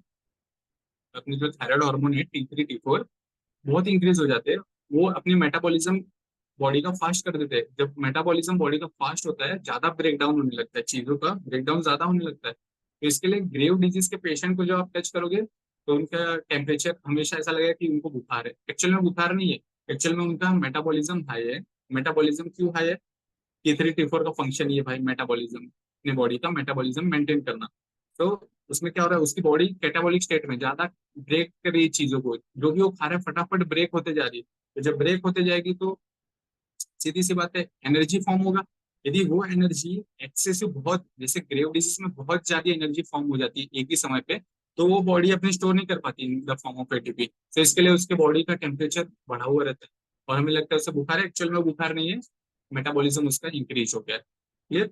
बेसल मेटाबॉलिक टेम्परेचर उसका हाई है, ना कि उसको बीमार है, वो बुखार है। So our body stores energy in the form of ATP. यदि एटीपी अपनी बॉडी नहीं बनाती सो सारे एनर्जी वेस्ट हो जाते हैं in the form of heat. So catabolism मतलब क्या होता है? चीजों का ब्रेकडाउन मतलब कैटाबॉलिज्म। चीजों को फॉर्म करोगे तो एनाबॉलिज्म। तो जैसे आपने किसी चीज को ब्रेक किया तो एनर्जी रिलीज होती है वहां से, जो हमारी बॉडी एटीपी के फॉर्म में स्टोर कर लेती है। वैसे ही जब आप किसी चीज को बनाते हो, किसी चीज को फॉर्म करोगे, तो फॉर्म करने में जो एनर्जी होती है, energy is utilised, energy use होती है। सो कैटाबॉलिज्म में एनर्जी एटीपी क्या होता है? एटीपी मिलता है हमें, एटीपी फॉर्म होता है। एंड एनाबॉलिज्म में एनर्जी यूज होती है, अपनी बॉडी एनाबॉलिज्म में एनर्जी यूज करती है किसी चीज को बनाने के लिए। तो वही चीज यहाँ पे मेंशन किया गया है। What is catabolism? It is a process which leads to energy production, and this energy should not be wasted in the form of fat in our body. So therefore, they are stored in the form of ATP. Anabolism क्या होता है? Anabolism किसी चीज को बनाना, for example glycogen synthesis, glycogen बना रहे हैं हम लोग, fatty acid synthesis, fatty acid बनाना, कोलेस्ट्रॉल सिंथेसिस, कोलेस्ट्रॉल बनाना, प्रोटीन सिंथेसिस एंड ग्लूकोनियोजेनेसिस, ये सारे क्या है? All this are anabolic reactions, all this are anabolic steps. तो ये सारी चीजें जो अपनी बॉडी बनाती है, तो इन सभी स्टेप्स में हमें एटीपी की जरूरत पड़ती है, एनर्जी की जरूरत पड़ती है। तो एनाबॉलिक में it requires energy, catabolic it gives energy. अब एनर्जी देखो दो तरीके से बन सकती है। एक होता है substrate level phosphorylation. Substrate level phosphorylation मतलब, फॉस्फोराइलेशन मतलब कुछ फॉस्फेट से लेना देना होगा, है ना। तो जैसे काइनेस, काइनेस याद है, ऊपर हमने ग्लाइकोलाइसिस में पढ़ा था, काइनेस मतलब वो फॉस्फेट से लेना देना होगा, उसको फॉस्फेट ऐड करना या निकालना, वही उसका फंक्शन होगा। तो देखो जैसे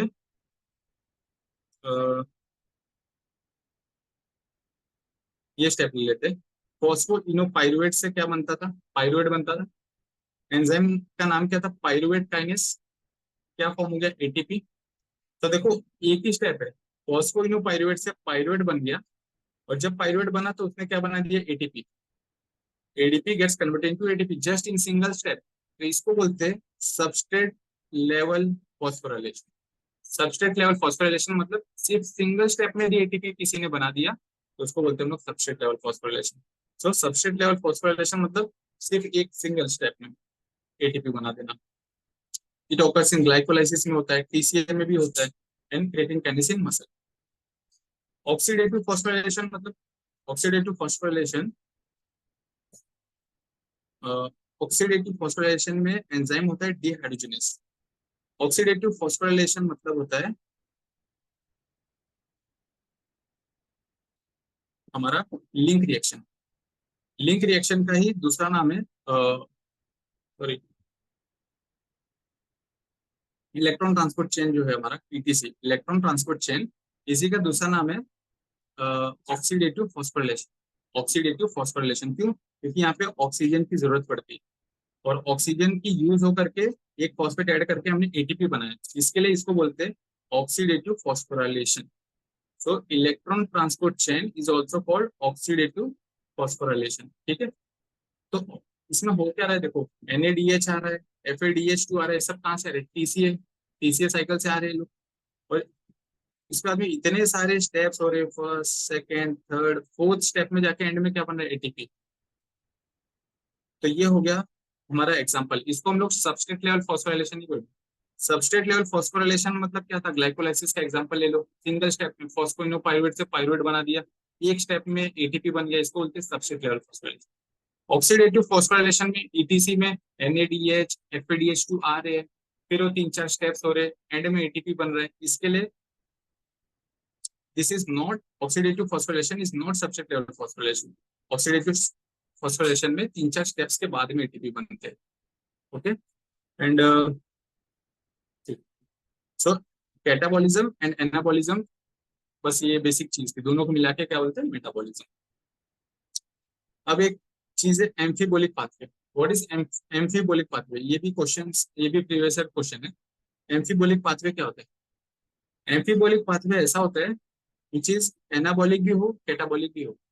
for example TCA cycle, try carboxylic acid cycle, वो कैटाबॉलिक भी है और एनाबॉलिक भी है। आप लोग बोलोगे कैसे? कैटाबॉलिक तो समझ में आ रहा है कि हाँ पाइरुवेट आता था, एसिटाइल कोए बनता था, उस एसिटाइल कोए से इसका ब्रेकडाउन हो के हमने NADH FADH2 बना लिया, तो कैटाबॉलिक तो समझ में आ रहा है। एनाबॉलिक कैसे? तो देखो क्या होता है कैटाबॉलिक क्यों? क्योंकि एसिटाइल कोई आया, ये सब मिलके आगे छोटे छोटे इसमें डिवाइड होकर के टूट टूट के क्या बना दिए? एनर्जी बना दिए। ये सारे क्या है? FADH2 NADH, ये सारे क्या है? अपने एनर्जी एटीपी फॉर्म कर देंगे। ठीक है, कैटाबॉलिक तो समझ में आ गया। एनाबॉलिक क्यों बोल रहे हो? Why TCA is anabolic also? क्योंकि देखो क्या होता है, ये जो अल्फा कीटोग्लूट्रेट है, सक्सिनेट है, फ्यूमरेट है, मैलेट है, ऑक्सैलोएसीटेट है, ये सारे TCA के इंटरमीडिएट्स है। टीसीए के साइकिल में ये सारे क्या इंटरमीडिएट्स ये सारे फॉर्म होते हैं। और क्या होता है, ये सारी चीजें, these intermediates are used to form some another things। अपने बॉडी में कुछ और चीजें बनाने के लिए मैलेट का यूज हो जाता है, फ्यूमरेट का यूज हो जाता है कुछ और बनाने के लिए।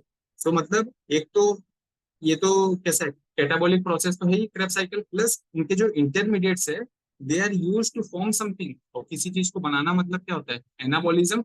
इसके लिए Krebs cycle it is एम्फीबोलिक, एम्फीबोलिक pathway. एम्फीबोलिक pathway मतलब क्यों, it is catabolism plus anabolism. Catabolism क्यों, क्योंकि देखो इतने सारे स्टेप्स में छोटे छोटे टूट टूट के एंड में क्या बन रहा है, एनर्जी बन रहा है, सो इट इज कैटाबॉलिज्म। और एनाबॉलिज्म क्यों, क्योंकि ये जो सारे इंटरमीडिएट्स है these are used to form something in our body, so that's why they are anabolic. So anabolic भी है और कैटाबॉलिक भी है कौन, TCA. Therefore TCA is the amphibolic pathway. आया समझ में, एम्फीबोलिक पाथवे आया समझ में क्यों है टीसीए। Yes. हाँ जी। ओके, सो क्वेश्चन, ये प्रीवियस ईयर क्वेश्चन है कि which of the following are is amphibolic pathway. उसमें ऑप्शन दिए थे ग्लाइकोलाइसिस, टीसीए, ये सब दिए थे, तो आंसर उसमें टीसीए था। और रीजन समझ में आया सभी को, क्योंकि एनर्जी फॉर्म हो रही है, एनर्जी मिल रही है टीसीए से, इसके लिए वो कैटाबॉलिक है। और प्लस उसके जो इंटरमीडिएट्स है उससे क्या फॉर्म होते हैं, उससे और सारे प्रोडक्ट्स अपने बॉडी में फॉर्म होते हैं, इसके लिए वो एनाबॉलिक भी है। तो catabolic plus anabolic, that's why TCA is एम्फीबोलिक। अब देखो स्टोरी ऑफ ग्लूकोज। ग्लूकोज की कहानी क्या है, जो अभी हमने ऊपर पढ़ा है वही सेम चीज पढ़ फिर से देख लेते क्या है। Glucose enter into glycolysis, every glycolysis every glucose is split into 2 pyruvate and form 7 ATP। Correct है ये statement, every glucose split into 2 pyruvate, 2 pyruvate में बदल जाता है और एरोबिक कंडीशन में 2 ATP देता है। Further fate of pyruvate is dependent on whether it is aerobic और एनारोबिक। यदि ऑक्सीजन प्रेजेंट है तो एरोबिक, ऑक्सीजन एब्सेंट है तो एनारोबिक।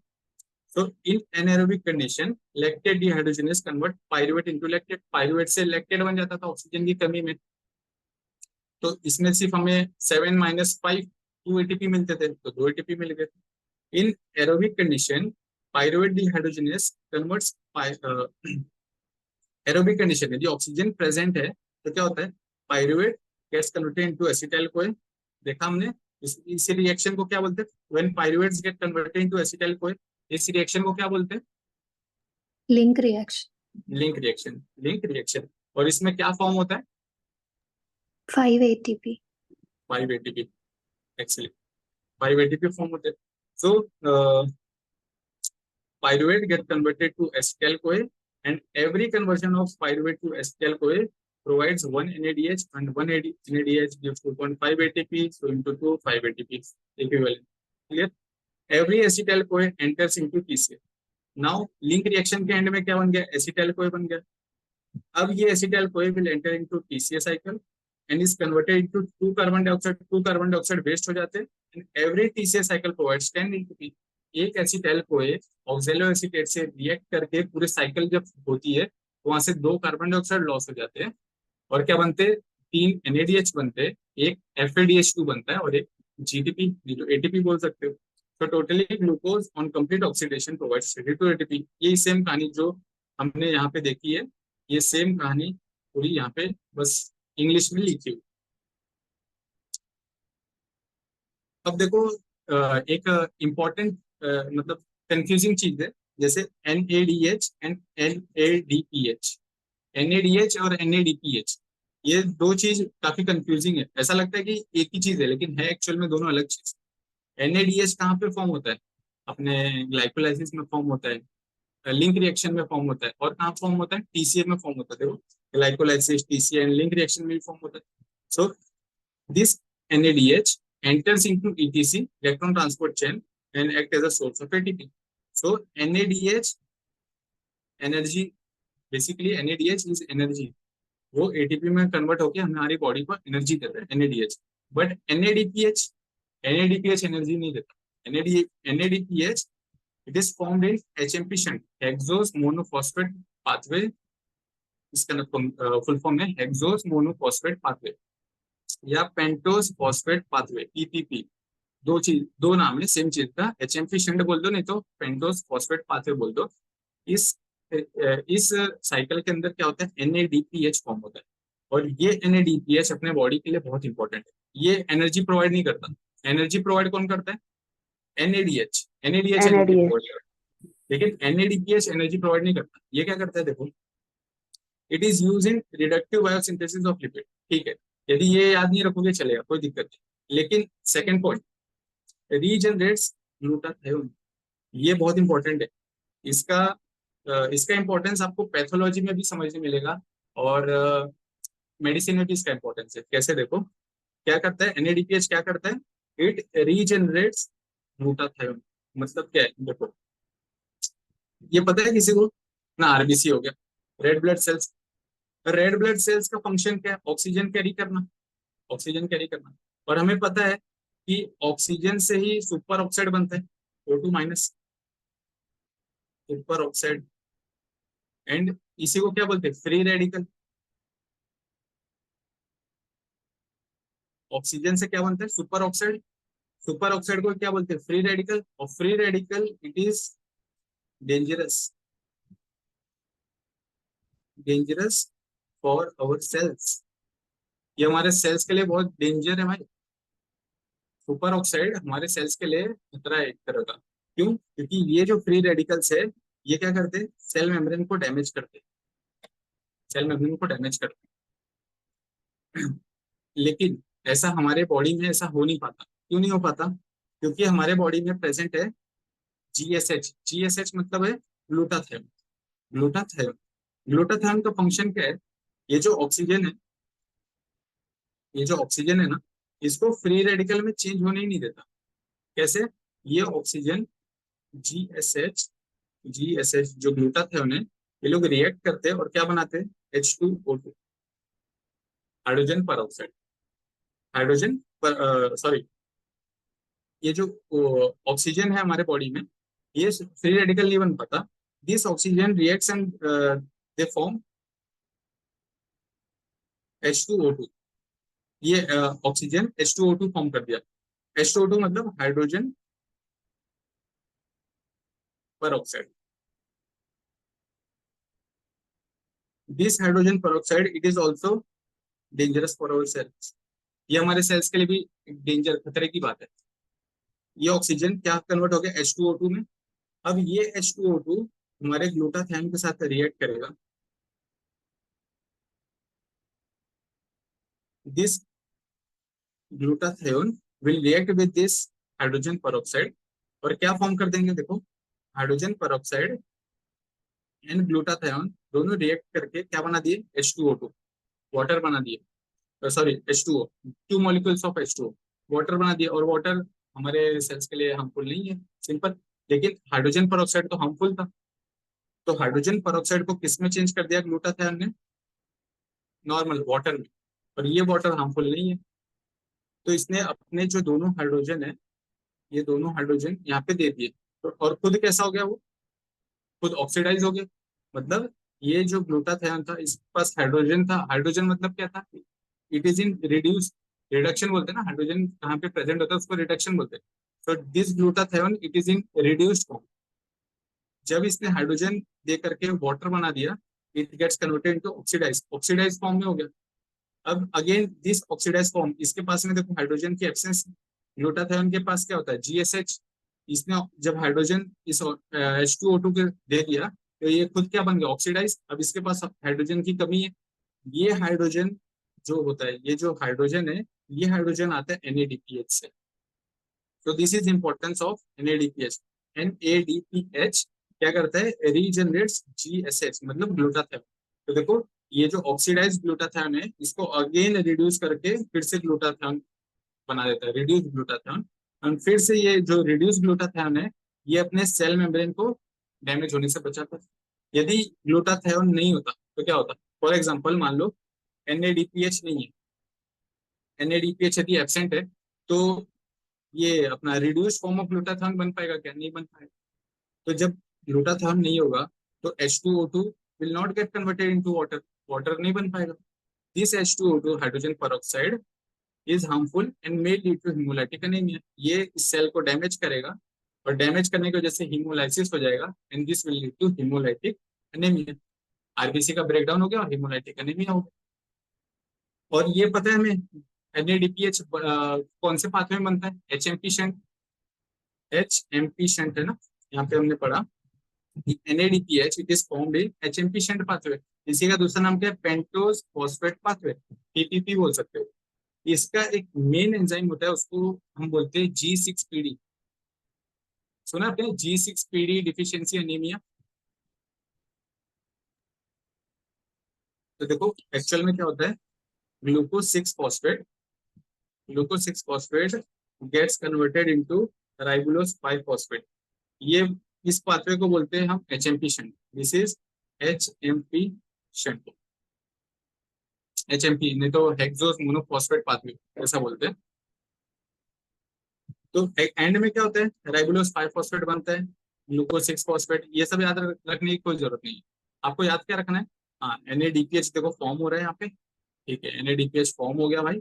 और एक एंजाइम बस याद रखना है, उसका नाम क्या है? Glucose 6 phosphate dehydrogenase. Short form क्या है इसका? G6PD, G6PD।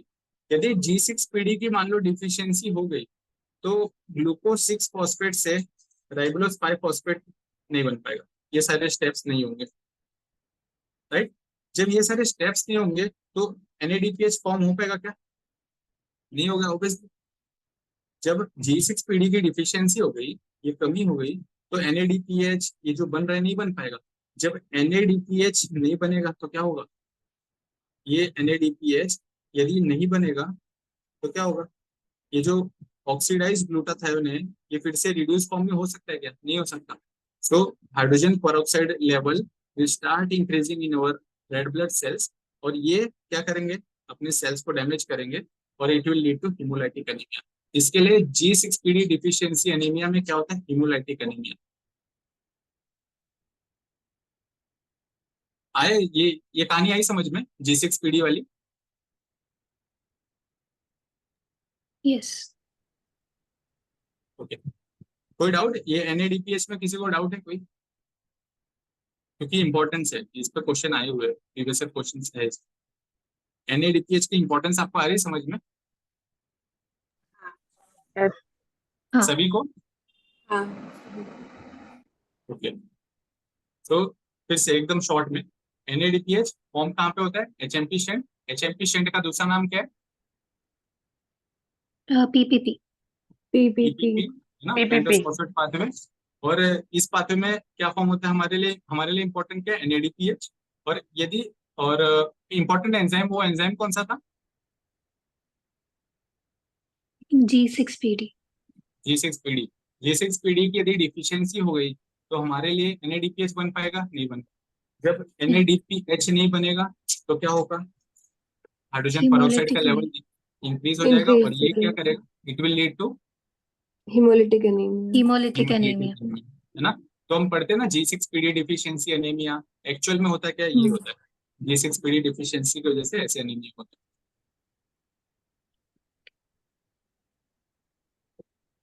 ओके, अब एक फैक्ट है, how blood glucose level is maintain, how blood glucose is how blood glucose level is maintain in your body. तो ड्यूरिंग फैट स्टेट, जब हम खाना खा लेते हैं तो सारा जो भी हमने खाया ग्लूकोज जो गया ग्लाइकोलाइसिस के थ्रू अपने बॉडी को एनर्जी मिल जाती है, ब्लड ग्लूकोज एनर्जी मिल गई। खाने के 2 घंटे बाद, 2 hours after meal till 12 to 8 hours fasting, खाने के 2 घंटे बाद से लेके 12 से 18 घंटे तक हमारे ब्लड में, हम खाना तो खा नहीं रहे तो ब्लड ग्लूकोज लेवल तो मेंटेन करना है। अब वो मेंटेन कैसे होगा? क्योंकि हमने तो खाना खा लिया, 2 घंटे तक वो ब्लड ग्लूकोज लेवल वैसे मेंटेन था, उसके बाद में ड्रॉप होने लगना चाहिए था, लेकिन वो मेंटेन रहता है। एक्चुअल में कभी भी आप करवा लो तो एक स्पेसिफिक लेवल होता है ब्लड ग्लूकोज लेवल, उतना मेंटेन होता है यदि आप, if you are not any metabolic disorder person. तो 2 घंटे से लेकर खाने के 2 घंटे बाद से मील के after intake of meal 2 hours to till 12 to 18 hours fasting state में हमारी बॉडी में ग्लूकोज मेंटेन कैसे होता है? ग्लाइकोजेनोलाइसिस। ग्लाइकोजेनोलाइसिस मतलब ग्लाइकोजन जो होता है ग्लाइकोजन के ब्रेकडाउन, ग्लाइकोजन का जो ब्रेकडाउन होता है उस प्रोसेस को बोलते हैं हम लोग क्या, glycogenolysis. So breakdown of glycogen is called glycogenolysis. और ग्लाइकोजन बनता किसका है, glycogen it is a polymer of glucose. मतलब बहुत सारे मैनी मैनी ग्लूकोज को मिला दो तो क्या बन जाता है, ग्लाइकोजन। तो जब हम खाना खाते हैं एक्सेस अमाउंट में, जैसे हमारे खाने में ज्यादातर कार्बोहाइड्रेट रिच डाइट लेते हैं हम लोग, तो उसमें ग्लूकोज ज्यादा होता है। तो वो ग्लूकोज अपनी बॉडी पूरे तो यूटिलाइज कर नहीं सकती, तो that glucose get converted into glycogen and it get stored in the form of glucose get converted into glycogen and it is stored in liver and muscles. जो हम ग्लूकोज डाइट में लेते हैं यदि एक्सेस अमाउंट में ले तो वो ग्लूकोज अपने लीवर में जाके ग्लाइकोजन के फॉर्म में स्टोर हो जाता है, या तो मसल्स में जाके ग्लाइकोजन के फॉर्म में स्टोर हो जाता है। और एक्चुअल में ग्लाइकोजन होता क्या है, बहुत सारे ग्लूकोज को मिला दो तो एक कंपाउंड बनता है, उसका नाम है ग्लाइकोजन। तो glycogen it is a polymer of glucose. तो मतलब जब ग्लाइकोजन को आप तोड़ोगे ना, जब ग्लाइकोजन को आप ब्रेक करोगे तो क्या निकलेगा, ग्लूकोज ग्लूकोज ग्लूकोज। और ग्लाइकोजन के ब्रेक करने को क्या बोलते हैं, ग्लाइकोजेनोलाइसिस। ग्लाइकोजेनो मतलब ग्लाइकोजन, लाइसिस मतलब ब्रेकडाउन। तो ग्लाइकोजन का ब्रेकडाउन करोगे, ग्लाइकोजन का जब आप ब्रेकडाउन करोगे तो क्या निकलेगा, ग्लूकोज। और this is how blood glucose level will maintain 2 घंटे से लेके 18 घंटे तक ऐसे मेंटेन होता है। और एक और चीज है, 2 hours after meal till 6 to 8 hours, 12 से 18 घंटे तक ग्लाइकोजेनोलाइसिस। लेकिन दो मील के 2 आवर्स आफ्टर 2 आवर्स से लेकर के 6 से 8 घंटे तक ग्लूकोनियोजेनेसिस करता है। ग्लूकोनियोजेनेसिस क्या होता है, ग्लूकोनियोजेनेसिस इसका मतलब क्या है, ग्लूको मतलब ग्लूकोज, नियो मतलब न्यू कंपाउंड,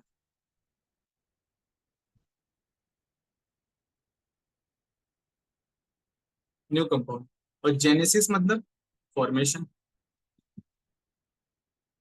मतलब क्या है, ग्लूकोज बनाना है हमें एक नए कंपाउंड से, ग्लूकोज फॉर्म करना है एक नए कंपाउंड से।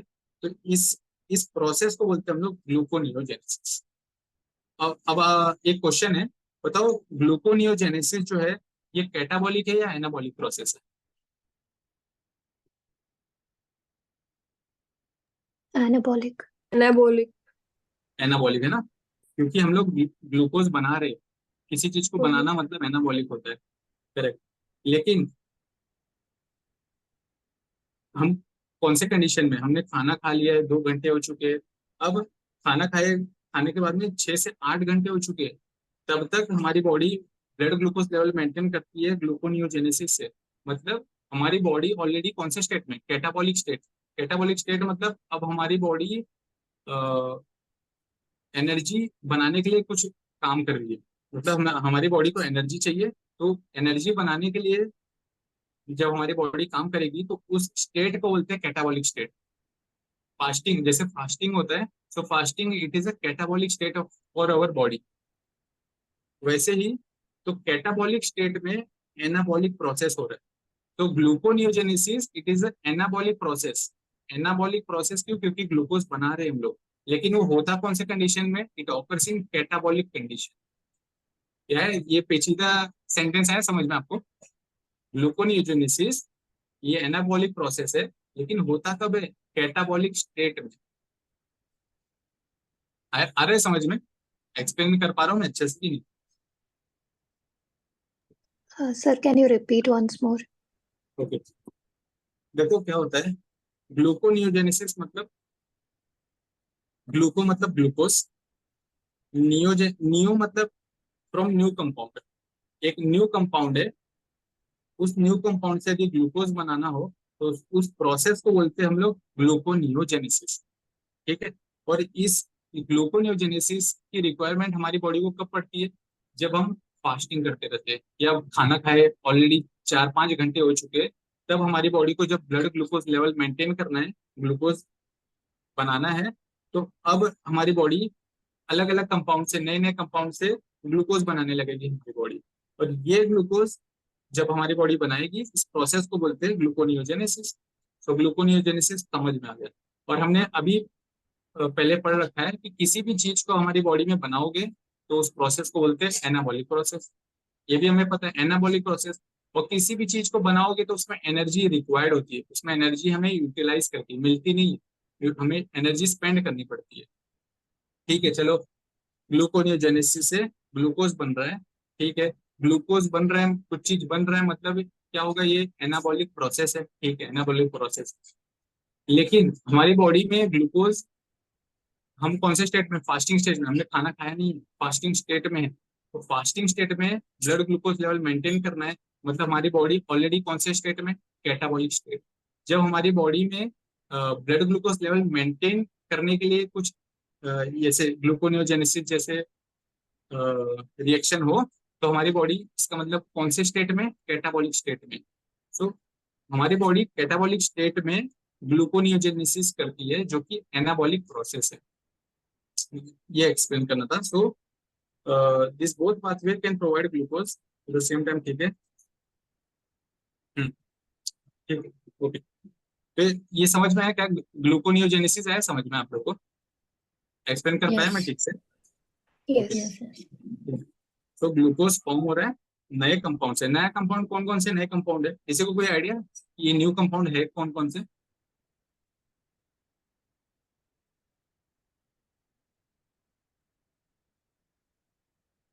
इसका एग्जांपल है लैक्टेट। लैक्टेट याद है किसी को, कहाँ से आ रहे हैं lactate? Anaerobic respiration. Anaerobic reaction. हाँ, जो एनारोबिक ग्लाइकोलाइसिस हो रहे थे, एंड में जो लैक्टेट बन जा रहा था, वो लैक्टेट से फिर से हम लोग ग्लूकोज बना सकते हैं। तो उस लैक्टेट से फिर से हम लोग ग्लूकोज बना सकते हैं। तो एक लैक्टेट हो गया, दूसरा ग्लिसरॉल। ग्लिसरॉल सभी को पता है, ट्राइग्लिसराइड पता है सभी को, है ना? ट्राइग्लिसराइड जो ऑयल में प्रेजेंट होता है। तो एक्चुअल में ट्राइग्लिसराइड होता क्या है? वो होता है 3 कार्बन का एक बैकबोन होता है, 3 कार्बन का एक बैकबोन होता है, और उससे अटैच होते हैं 3 फैटी एसिड्स। फैटी एसिड्स, ठीक है। तो ये जो रेड कलर के जो 3 कार्बन है, ये होते हैं बैकबोन, इसका नाम है ग्लिसरॉल। ये है ग्लिसरॉल। और इससे क्या अटैच है, फैटी एसिड्स, 3 फैटी एसिड्स। इसके लिए ट्राइग्लिसराइड, 3 फैटी एसिड, इससे अटैच है ग्लिसरॉल से। इसके लिए इस कंपाउंड का नाम क्या है, triglyceride. Triglyceride,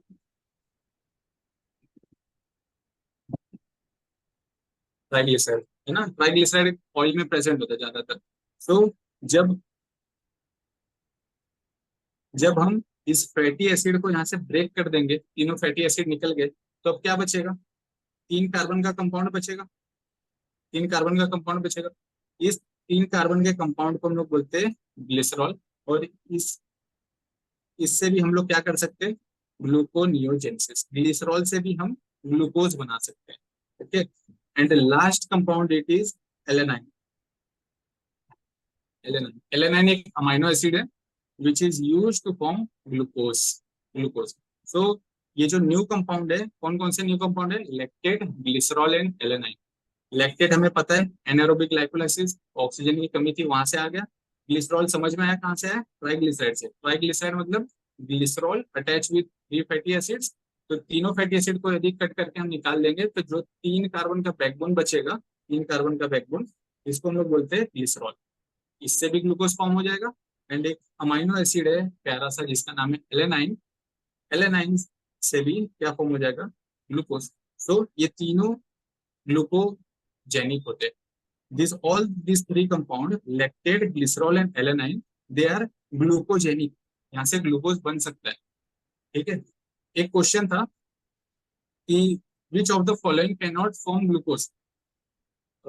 Which of the following cannot form glucose? और ऑप्शंस थे lactate, glycerol, alanine and acetyl CoA. A, B, C and D. ये क्वेश्चन था कि which of the following can not form glucose. नीचे दिए गए ऑप्शन में से कौन सा ग्लूकोज फॉर्म नहीं कर पाएगा। और ऑप्शन अपने को दे दिए वो लोग ने, lactate, glycerol, alanine and acetyl कोई। तो आंसर ऑब्वियसली अब अपने को पता है कि लैक्टेट से बनता है, ग्लूकोज ग्लूकोज लैक्टेट से बन रहा है, ठीक है, यहाँ पे है लैक्टेट। ग्लिसरॉल से भी बनता है, ओके ठीक है। एलेनाइन से भी बनता है, एसिटाइल कोई से ग्लूकोज नहीं बनता, ये याद रखो आप लोग। आप बोलोगे क्यों, ग्लूकोज से तो पाइरुवेट बनता था, और पाइरुवेट से ही तो एसिटाइल कोई बनता था, एसिटाइल कोई बनता था पाइरुवेट से, तो एसिटाइल कोई से ग्लूकोज क्यों नहीं बन सकता। तो एक्चुअल में एसिटाइल कोई से ग्लूकोज नहीं बन सकता। ये प्रीवियस क्वेश्चन था कि एसिटाइल कोई इज नॉट ग्लूकोजेनिक, एसिटाइल कोई is not glucogenic. This was previous question. यहाँ तक आई चीज समझ में सभी को? Any doubt? No, sir. सब सब अलाइव है, जाग रहे सभी, आ रही चीजें सभी को Yes. समझ में? Yes. Yes.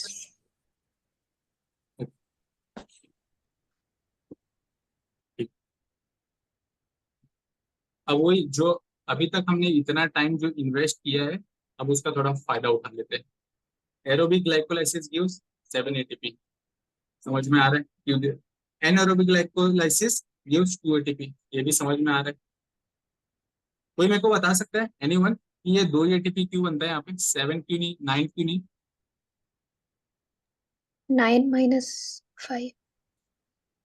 7 9 minus 5. माइनस 5 तो 4। No, no. 7 Minus minus 5. हाँ या तो वो -5 क्यों कर रहे हो आप? वो -5 है क्या एक्चुअल में? 2.5 into 2. 2. Yeah, 2.5 NAD. ATP into 2. That's why you are separating -5. Yes, ठीक है। So total breakdown of glucose gives 32 ATP, ये भी हमें पता है। अब देखो कुछ फैटी एसिड्स है जो आपको पता रहना चाहिए, जैसे palmitic acid and stearic acid. Palmitic acid gives 106 ATP and stearic acid gives 120 ATP। मतलब एक ग्लूकोज बेचारा 32 एटीपी देता था, यहाँ पे पाल्मिटिक एसिड आया, एक पाल्मिटिक एसिड आया, उसने सिर्फ सीधा 106 एटीपी दे दिया। स्टेरिक एसिड आया 120 एटीपी दे दिया। मतलब ये सारे क्या है, फैटी एसिड्स। फैटी एसिड्स जो हम फैट्स खाते हैं वो हमें ज्यादा एनर्जी देते हैं एज कम्पेयर टू कार्बोहाइड्रेट्स। तो ये रीजन है कि पाल्मिटिक एसिड 106 एटीपी देते हैं, स्टेरिक एसिड 120 एटीपी देते हैं। फिर ग्लूकोनियोजेनेसिस, याद आ रहा है कुछ? ग्लूकोनियोजेनेसिस क्या होता है? ग्लूकोनियोजेनेसिस क्या होता है, क्या होगा इस स्टेप में? formation of glucose with new substance. Formation of glucose from new compounds ना। और कोई बता सकता है वो न्यू कंपाउंड्स कौन कौन से? Lactate, Lactate, glycerol, glycerol, alanine. Yes, excellent. तो वो तीनों कंपाउंड से हमने ग्लूकोज बना दिया, और इस स्टेप को बोल दिया ग्लूकोनियोजेनेसिस। और हमें पता है ग्लूकोनियोजेनेसिस कैसा है, एनाबॉलिक प्रोसेस है कि कैटाबॉलिक प्रोसेस है? anabolic. एनाबॉलिक प्रोसेस, तो एनर्जी रिक्वायर होगी कि एनर्जी फॉर्म होगी? Utilize हो गई. यूटिलाइज होगी। Therefore it needs 11 ATP. ये भी प्रीवियस क्वेश्चन है, ग्लूकोनियोजेनेसिस रिक्वायर्स 11 एटीपी। ये सारे प्रोसेस में हमें एटीपी मिल रहा था, लेकिन ग्लूकोनियोजेनेसिस में हमें 11 एटीपी स्पेंड करने पड़ते हैं। सेम वही, what are the substrate for gluconeogenesis? तो ग्लिसरॉल, एलेनाइन एंड लैक्टेट, ये हमने पढ़ रखा है पहले से। अब देखो यहाँ पे एक इंपॉर्टेंट अंडरस्टैंडिंग के लिए, एडिपोस टिश्यू पता है सभी को, जो फैट्स होते हैं हमारे बॉडी में, जो चर्बी जिसको बोलते हैं, उसे एडिपोस टिश्यू बोलते हैं। तो वो एडिपोस टिश्यू में एक्चुअल में क्या होते हैं, फैट स्टोर होते हैं, फैट। और वो फैट क्या होते हैं एक्चुअल में? ट्राइसाइलग्लिसरॉल, ट्राइसाइलग्लिसरॉल बोल दो चाहे ट्राइग्लिसराइड बोल दो, सेम। ट्राइग्लिसराइड बोल दो चाहे ट्राइसाइलग्लिसरॉल बोल दो, सेम। तो होता क्या एक्चुअल में, एडिपोस टिश्यू के अंदर एक एंजाइम होता है, उसका नाम है हार्मोन सेंसिटिव लाइपेज। क्या नाम है? हार्मोन सेंसिटिव लाइपेज, याद रखो, HSL, हार्मोन सेंसिटिव लाइपेज। क्या करता है हार्मोन सेंसिटिव लाइपेज? नाम से देखो क्या है, लाइपेज। लाइपेज मतलब क्या? लिपिड को तोड़ेगा। और अपने बॉडी में जो लिपिड है वो कौन सा है? ट्राइसाइल ग्लिसरॉल, नहीं तो ट्राइग्लिसराइड जिसका दूसरा नाम। ठीक है, लाइपेज मतलब ये ट्राइग्लिसराइड को तोड़ने का काम है इसका। ठीक है, समझ गए? बना लेते हैं यहाँ पे सीजर। लाइपेज हो गया काटना, किसको काटेगा? लिपिड को। ठीक है, लेकिन ये कैसा लाइपेज है? It is sensitive to hormone. कुछ हॉर्मोन्स ऐसे हैं वही इस लाइपेज को एक्टिवेट कर सकते हैं। तो for example during fasting state, during fasting state में क्या होता है? फास्टिंग स्टेट में कुछ हार्मोन से रिलीज होते हैं अपने बॉडी में। For example glucagon, growth hormone, norepinephrine, कॉर्टिसोल्स। ये कुछ ऐसे हार्मोन्स है, कब निकलते हैं? व्हेन वी आर फास्टिंग, जब हम फास्टिंग कर रहे हैं, जब हम हमारी बॉडी खाना पीना खाए हुए 10-12 घंटे हो चुके हैं ऑलरेडी इन फास्टिंग स्टेट में, तो हमारी बॉडी में कुछ स्ट्रेस हार्मोन से रिलीज होते हैं, जिसके एग्जांपल क्या क्या है? ग्लूकागोन। व्हेन ग्लूकागोन को कैसे याद रखोगे? When glucose is gone, glucagon comes. जब ग्लूकोज हमारे ब्लड में कम हो जाता है तब ग्लूकागोन आता है। तो ग्लूकागोन क्या करता है? इसका फंक्शन क्या होगा? ब्लड ग्लूकोज लेवल बढ़ाना। फास्टिंग में ब्लड ग्लूकोज का लेवल क्या हो जाता है? डिक्रीज हो जाता है, कम हो जाता है। तो अब हमें करना क्या है? ब्लड ग्लूकोज के लेवल को इंक्रीज करना है। तो हमारी बॉडी कुछ ऐसे हॉर्मोन्स निकालती है जो ब्लड के अंदर ग्लूकोज का लेवल इंक्रीज करते हैं। तो हार्मोन कौन कौन से? Glucagon, growth hormone, norepinephrine, कॉर्टिसोल्स। ये सारे हॉर्मोन्स जा करके स्टिमुलेट करते किसको? हार्मोन सेंसिटिव लाइपेज को। और हार्मोन सेंसिटिव लाइपेज क्या करेंगे? लाइपेज मतलब लिपिड को तोड़ेंगे, ठीक है। तो अब जो ट्राइग्लिसराइड जो यहाँ पे है, ये सीजर जाके इसको काटेगा। और ट्राइग्लिसराइड का एक्चुअल में स्ट्रक्चर कैसा था? 3 carbon attaches with 3 fatty acids, correct? 3 fatty acids. तो अब ये जो हमारा सीजर है, लाइपेज जो है, ये मान लो यहाँ पे आके इसने कट कर दिया। कट करने के बाद में क्या बचेगा? फैटी एसिड्स अलग निकल गए, फैटी एसिड्स अलग हो गए, और हमारा 3 कार्बन का बैकबोन अलग हो गया। किसी को पता है ये 3 कार्बन के बैकबोन का नाम क्या है?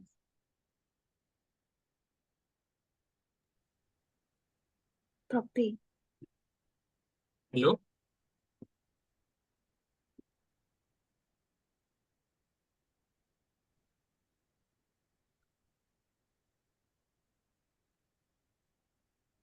मेरी आवाज आ रही है आप लोग को? हाँ सर, yes. हाँ।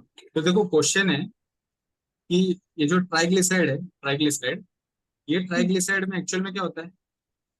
3 कार्बन का बैकग्राउंड, ये होता है, बैकबोन होता है उसका, और उससे अटैच होते हैं fatty acids. Hormone sensitive lipase, ये जो लाइपेज है ये क्या करता है? ये जो फैटी एसिड्स यहाँ पे अटैच होते हैं इसको ब्रेक कर देता है। तो फैटी एसिड्स अलग हो गए और ये 3 कार्बन वाला कंपाउंड अलग हो गया। तो मेरा क्वेश्चन है, ये जो 3 कार्बन वाला कंपाउंड है इसका नाम पता है किसी को? Propane. हाँ,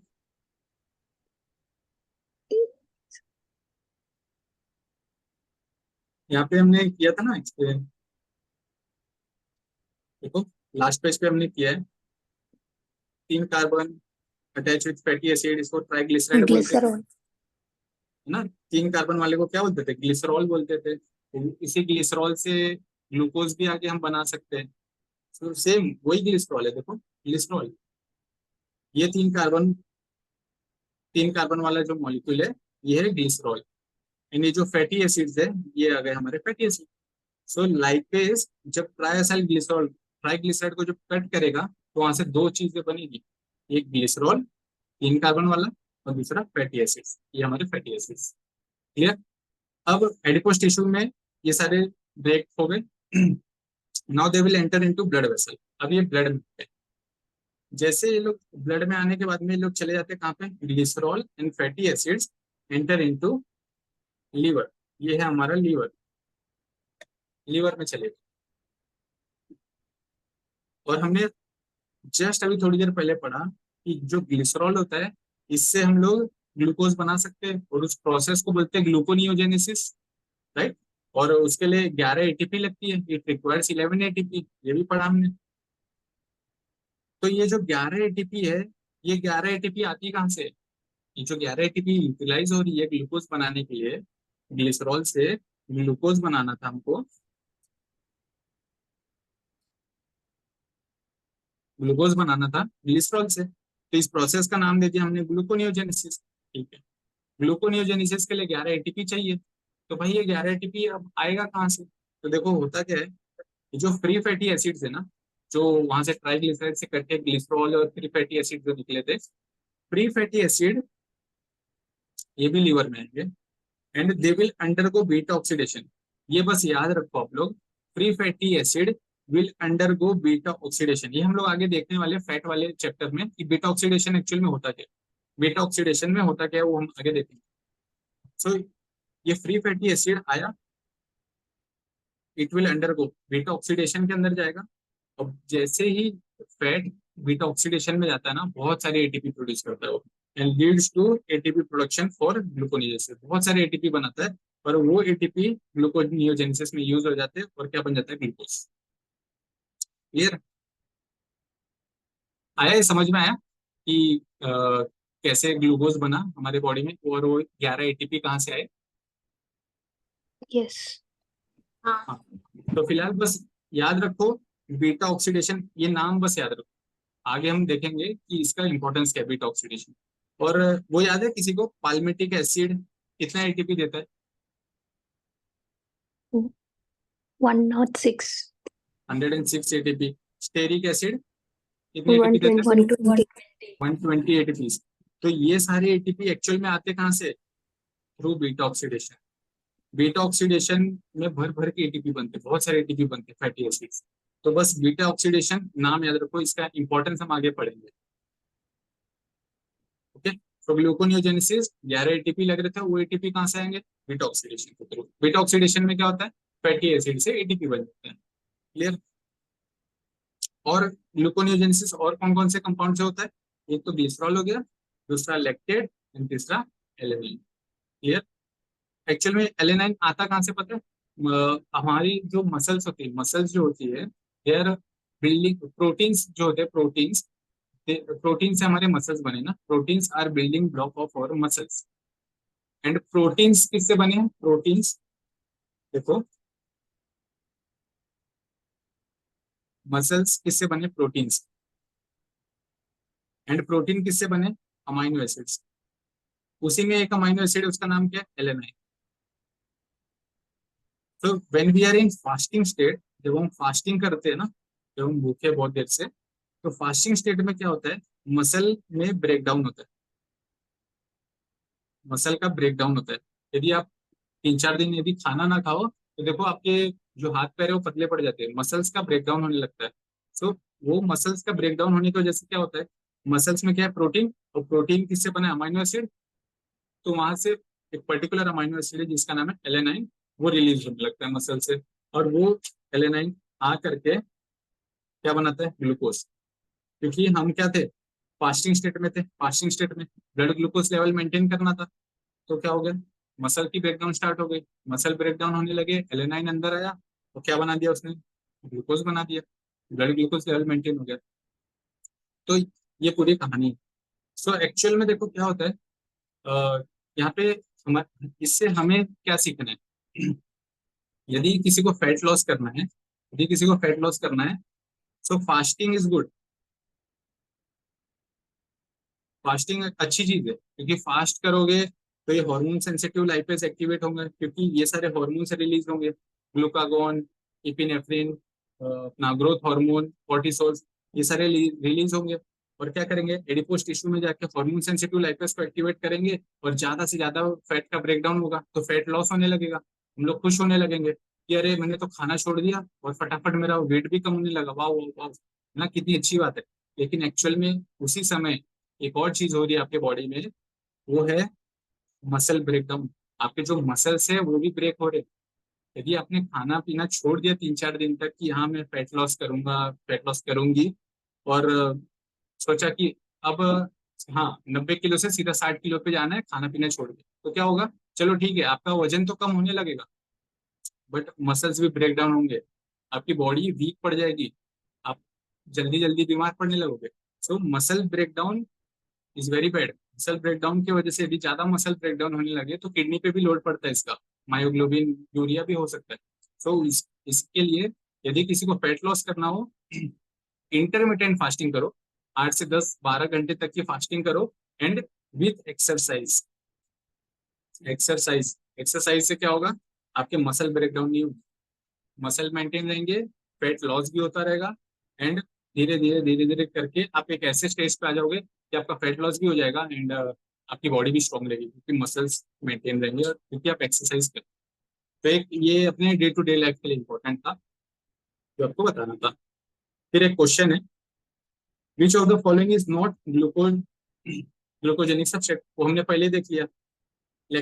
एसिटाइल कोए से ग्लूकोज नहीं बनता, ग्लूकोजेनिक नहीं है, एसिटाइल कोए is not glucogenic. Glycerol, lactate and alanine सबसे बनता है। अब एक क्वेश्चन है कि ये जो एलानाइन है जो ग्लूकोज फॉर्म करता है, ये एलानाइन कहाँ से आ रहा है? एनीवन? Muscle breakdown. या मसल ब्रेकडाउन के जैसे एलानाइन आ रहा है। लैक्टेट सभी को पता है। ये ग्लिसरॉल कहाँ से आता है?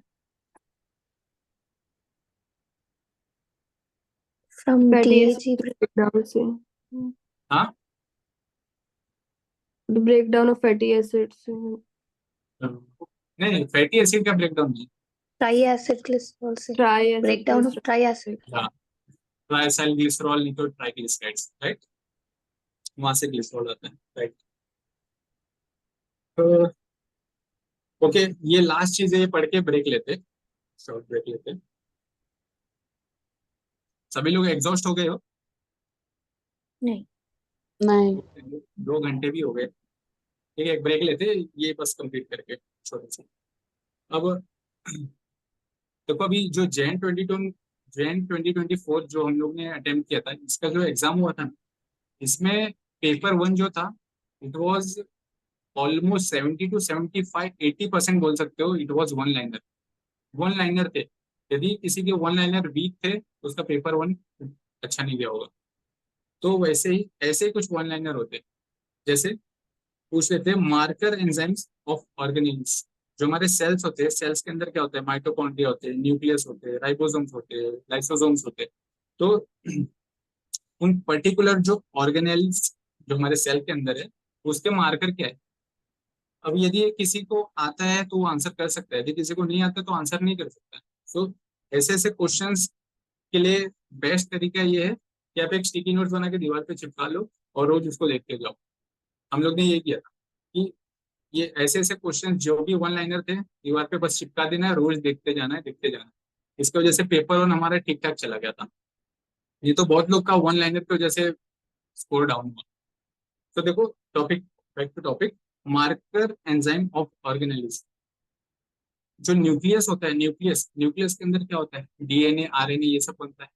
तो उसके अंदर जो एंजाइम होगा वो कौन सा है, डीएनए आरएनए पॉलीमरेज। सो न्यूक्लियस का मार्कर कौन है, डीएनए आरएनए पॉलीमरेज, ठीक है।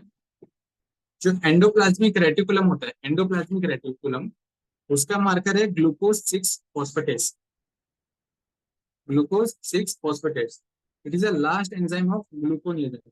सो एंडोप्लाज्मिक रेटिकुलम जो होता है उसका जो मार्कर है ग्लूकोज 6 फॉस्फेटेस। अब ऐसे चीजें यार रटनी होगी आप लोग को, कुछ चीजें जो रटनी है, कुछ चीजें जो समझनी है। और हमारा जो एग्जाम होता है ना, 50% रट्टाफिकेशन है एंड 50% कंसेप्ट है। जो भी अपने एफएमजी, नीट, पीजी जो भी एग्जाम्स है ना, 50% इसमें फैक्चुअल क्वेश्चन आते ही आते हैं। और ऐसे सारे फैक्चुअल क्वेश्चन है, इनके लिए हम कुछ कर नहीं सकते, इनको बस रोज देखते जाओ, दिमाग में बैठ जाएंगे। तो न्यूक्लियस का मार्कर क्या हो गया, डीएनए पॉलीमरेज। एंडोप्लाज्मिक रेटिकुलम का मार्कर क्या हो गया, ग्लूकोज 6 फॉस्फेटेस। गोल्गी कॉम्प्लेक्स पता है, जो ऐसे ऐसे दिखते हैं, ये गोल्गी कॉम्प्लेक्स का जो मार्कर है, इट इज गैलेक्टाइल ट्रांसफरेज। गैलेक्टाइल ट्रांसफरेज। और गोल्गी कॉम्प्लेक्स का फंक्शन पता है, इसका फंक्शन होता है पैकेजिंग। गोल्गी कॉम्प्लेक्स का जो फंक्शन होता है, इट इज पैकेजिंग। ये चीजों को पैक करता है, अपनी बॉडी के अंदर पैक करना इसका काम है गोल्गी कॉम्प्लेक्स का। तो galactyl transferase, it is use for lipid and protein packaging. Lipid and protein की पैकेजिंग में यूज होता है कौन, गैलेक्टाइल ट्रांसफरेज। और ये किसका मार्कर है, गोल्गी कॉम्प्लेक्स का। अब माइटोकॉन्ड्रिया सबसे आसान, इसमें न्यूक्लियस, एक तो अपना न्यूक्लियस इजी है, माइटोकॉन्ड्रिया इजी है, साइटोप्लाज्म इजी है, हाँ बस ये तीन इजी है, और तो सारे आपको रटने पड़ेंगे। तो देखो माइटोकॉन्ड्रिया हमें पता है, माइटोकॉन्ड्रिया में दो मेम्ब्रेन होते हैं, एक आउटर मेम्ब्रेन होता है, एक इनर मेम्ब्रेन होता है। जैसे यदि ये माइटोकॉन्ड्रिया है तो इसके दो मेम्ब्रेन होते हैं, this is outer membrane and this one is inner membrane, दो मेम्ब्रेन होगी। आउटर मेम्ब्रेन का जो मार्कर है वो अलग है, और इनर मेम्ब्रेन का जो मार्कर है वो अलग है। हमें पता है जो इलेक्ट्रॉन ट्रांसपोर्ट चेन होता है ना, electron transport chain, etc, electron transport chain, जिसमें एनएडीएच एफएडीएच 2 से एटीपी बनते थे, वो इलेक्ट्रॉन ट्रांसपोर्ट चेन, वो इलेक्ट्रॉन ट्रांसपोर्ट चेन कहाँ पे होता है? It occurs in inner membrane of mitochondria. Mitochondria के इनर मेम्ब्रेन में क्या होता है? Electron transport chain. ठीक है, सो इलेक्ट्रॉन ट्रांसपोर्ट चेन में जो एंजाइम लगते हैं वो मार्कर हो जाएंगे किसके? Inner membrane. माइटोकॉन्ड्रिया के इनर मेम्ब्रेन के जो मार्कर होते हैं they are enzymes of electron transport chain. For example ATP synthase, ATP synthase है ना, देखो इलेक्ट्रॉन ट्रांसपोर्ट चेन है, ये है ना हमारा electron transport chain. Electron transport chain में देखो क्या है, ये है outer membrane of mitochondria and this one is inner membrane of mitochondria. So electron transport chain occurs कहाँ पे होता है? इनर मेम्ब्रेन ऑफ माइटोकॉन्ड्रिया में। ओके, और एंड में क्या बनता है? एटीपी। इस एंजाइम का क्या नाम है? ATP synthase. So ATP synthase it is a marker of inner membrane of mitochondria, ये यहाँ पे लिखा है। तो माइटोकॉन्ड्रिया का जो मार्कर है, एंजाइम मार्कर इनर मेम्ब्रेन का क्या है? ATP synthase, correct. और जो आउटर मेम्ब्रेन होता है ना, माइटोकॉन्ड्रिया का जो आउटर मेम्ब्रेन होता है उसका मार्कर है monoamine oxidase, Mao, monoamine oxidase, it is a marker of outer membrane of mitochondria. फिर न्यूक्लियस हो गया, क्या? DNA polymerase. एंडोप्लाज्मिक रेटिकुलम हो गया, क्या? Glucose 6 phosphatase. गोल्गी कॉम्प्लेक्स का मार्कर क्या होगा? Galactyl transferase use in packaging. Mitochondria के दो, outer membrane and inner membrane. Outer membrane का monoamine oxidase MAO, and inner membrane का मार्कर कौन हो गया? ATP synthase. क्लियर? अब जो नेक्स्ट क्या है? नेक्स्ट ऑर्गेनेल का कौन सा है? लाइसोसोम। लाइसोसोम का मार्कर है कैटेप्सिन। साइटोप्लाज्म सभी को पता है, साइटोप्लाज्म का मार्कर है लैक्टेट डिहाइड्रोजिनेस, लैक्टेट डिहाइड्रोजिनेस, किसी को याद आ रहा है? Lactate dehydrogenase, Converting back left. Pyruvate से लैक्टेट बनाने में लैक्टेट डिहाइड्रोजिनेस है ना। तो साइटोप्लाज्म का जो मार्कर है it is lactate dehydrogenase glycolysis का एंजाइम। पेरोक्सिसोम्स का मार्कर है कैटालेस, एंड कैटालेस पता है कुछ बैक्टीरिया है जो कैटालेस पॉजिटिव होते हैं। कैटालेस पॉजिटिव मतलब they produce hydrogen peroxide H2O2। उसके एग्जांपल थे ना, staphylococcus, aspergillus, pseudomonas, these are catalase positive. तो मतलब अपने और सेल के अंदर जो पेरोक्सिसोम्स होते हैं उसके जो मार्कर है it is catalase and they produce H2O2। और बायोकेमिस्ट्री माइक्रोबायो से यदि लिंक कर दे तो सम bacteria they are also catalase positive like strep aureus and pseudomonas, aspergillus, candida, these are catalase positive organisms। ठीक है, एक क्वेश्चन है एफएमजी जैन 2024 का, माइटोकॉन्ड्रियल मैट्रिक्स एंजाइम इज। हमने पढ़ा है माइटोकॉन्ड्रिया के क्या क्या पढ़ा हमने? माइटोकॉन्ड्रिया के इनर मेम्ब्रेन का पढ़ा है, आउटर मेम्ब्रेन का पढ़ा है, लेकिन यहाँ पे पूछ दिया मैट्रिक्स। मैट्रिक्स क्या होता है? यदि ये माइटोकॉन्ड्रिया है इसके डबल मेम्ब्रेन होते हैं, और अंदर ये जो है ना, ये सारा ये जो अंदर का है इसको बोलते हैं मैट्रिक्स। अब क्वेश्चन पूछ दिया कि माइटोकॉन्ड्रियल मैट्रिक्स एंजाइम का मार्कर क्या है? तो देखो हमें तो पता नहीं है, लेकिन हम रूल आउट तो कर सकते हैं, जो हमें पता है उससे तो रूल आउट कर ही सकते हैं। जैसे आउटर मेम्ब्रेन का क्या था? किसी को याद है आउटर मेम्ब्रेन का मार्कर क्या था? माइटोकॉन्ड्रिया के outer membrane Monoamine oxidase. Mao. Monoamine oxidase. ठीक है चलो, तो ये तो आंसर नहीं हो सकता। ठीक है, इनर मेम्ब्रेन का कौन था? इनर मेम्ब्रेन का marker ATP synthase. ATP synthase, तो ये भी आंसर नहीं होगा।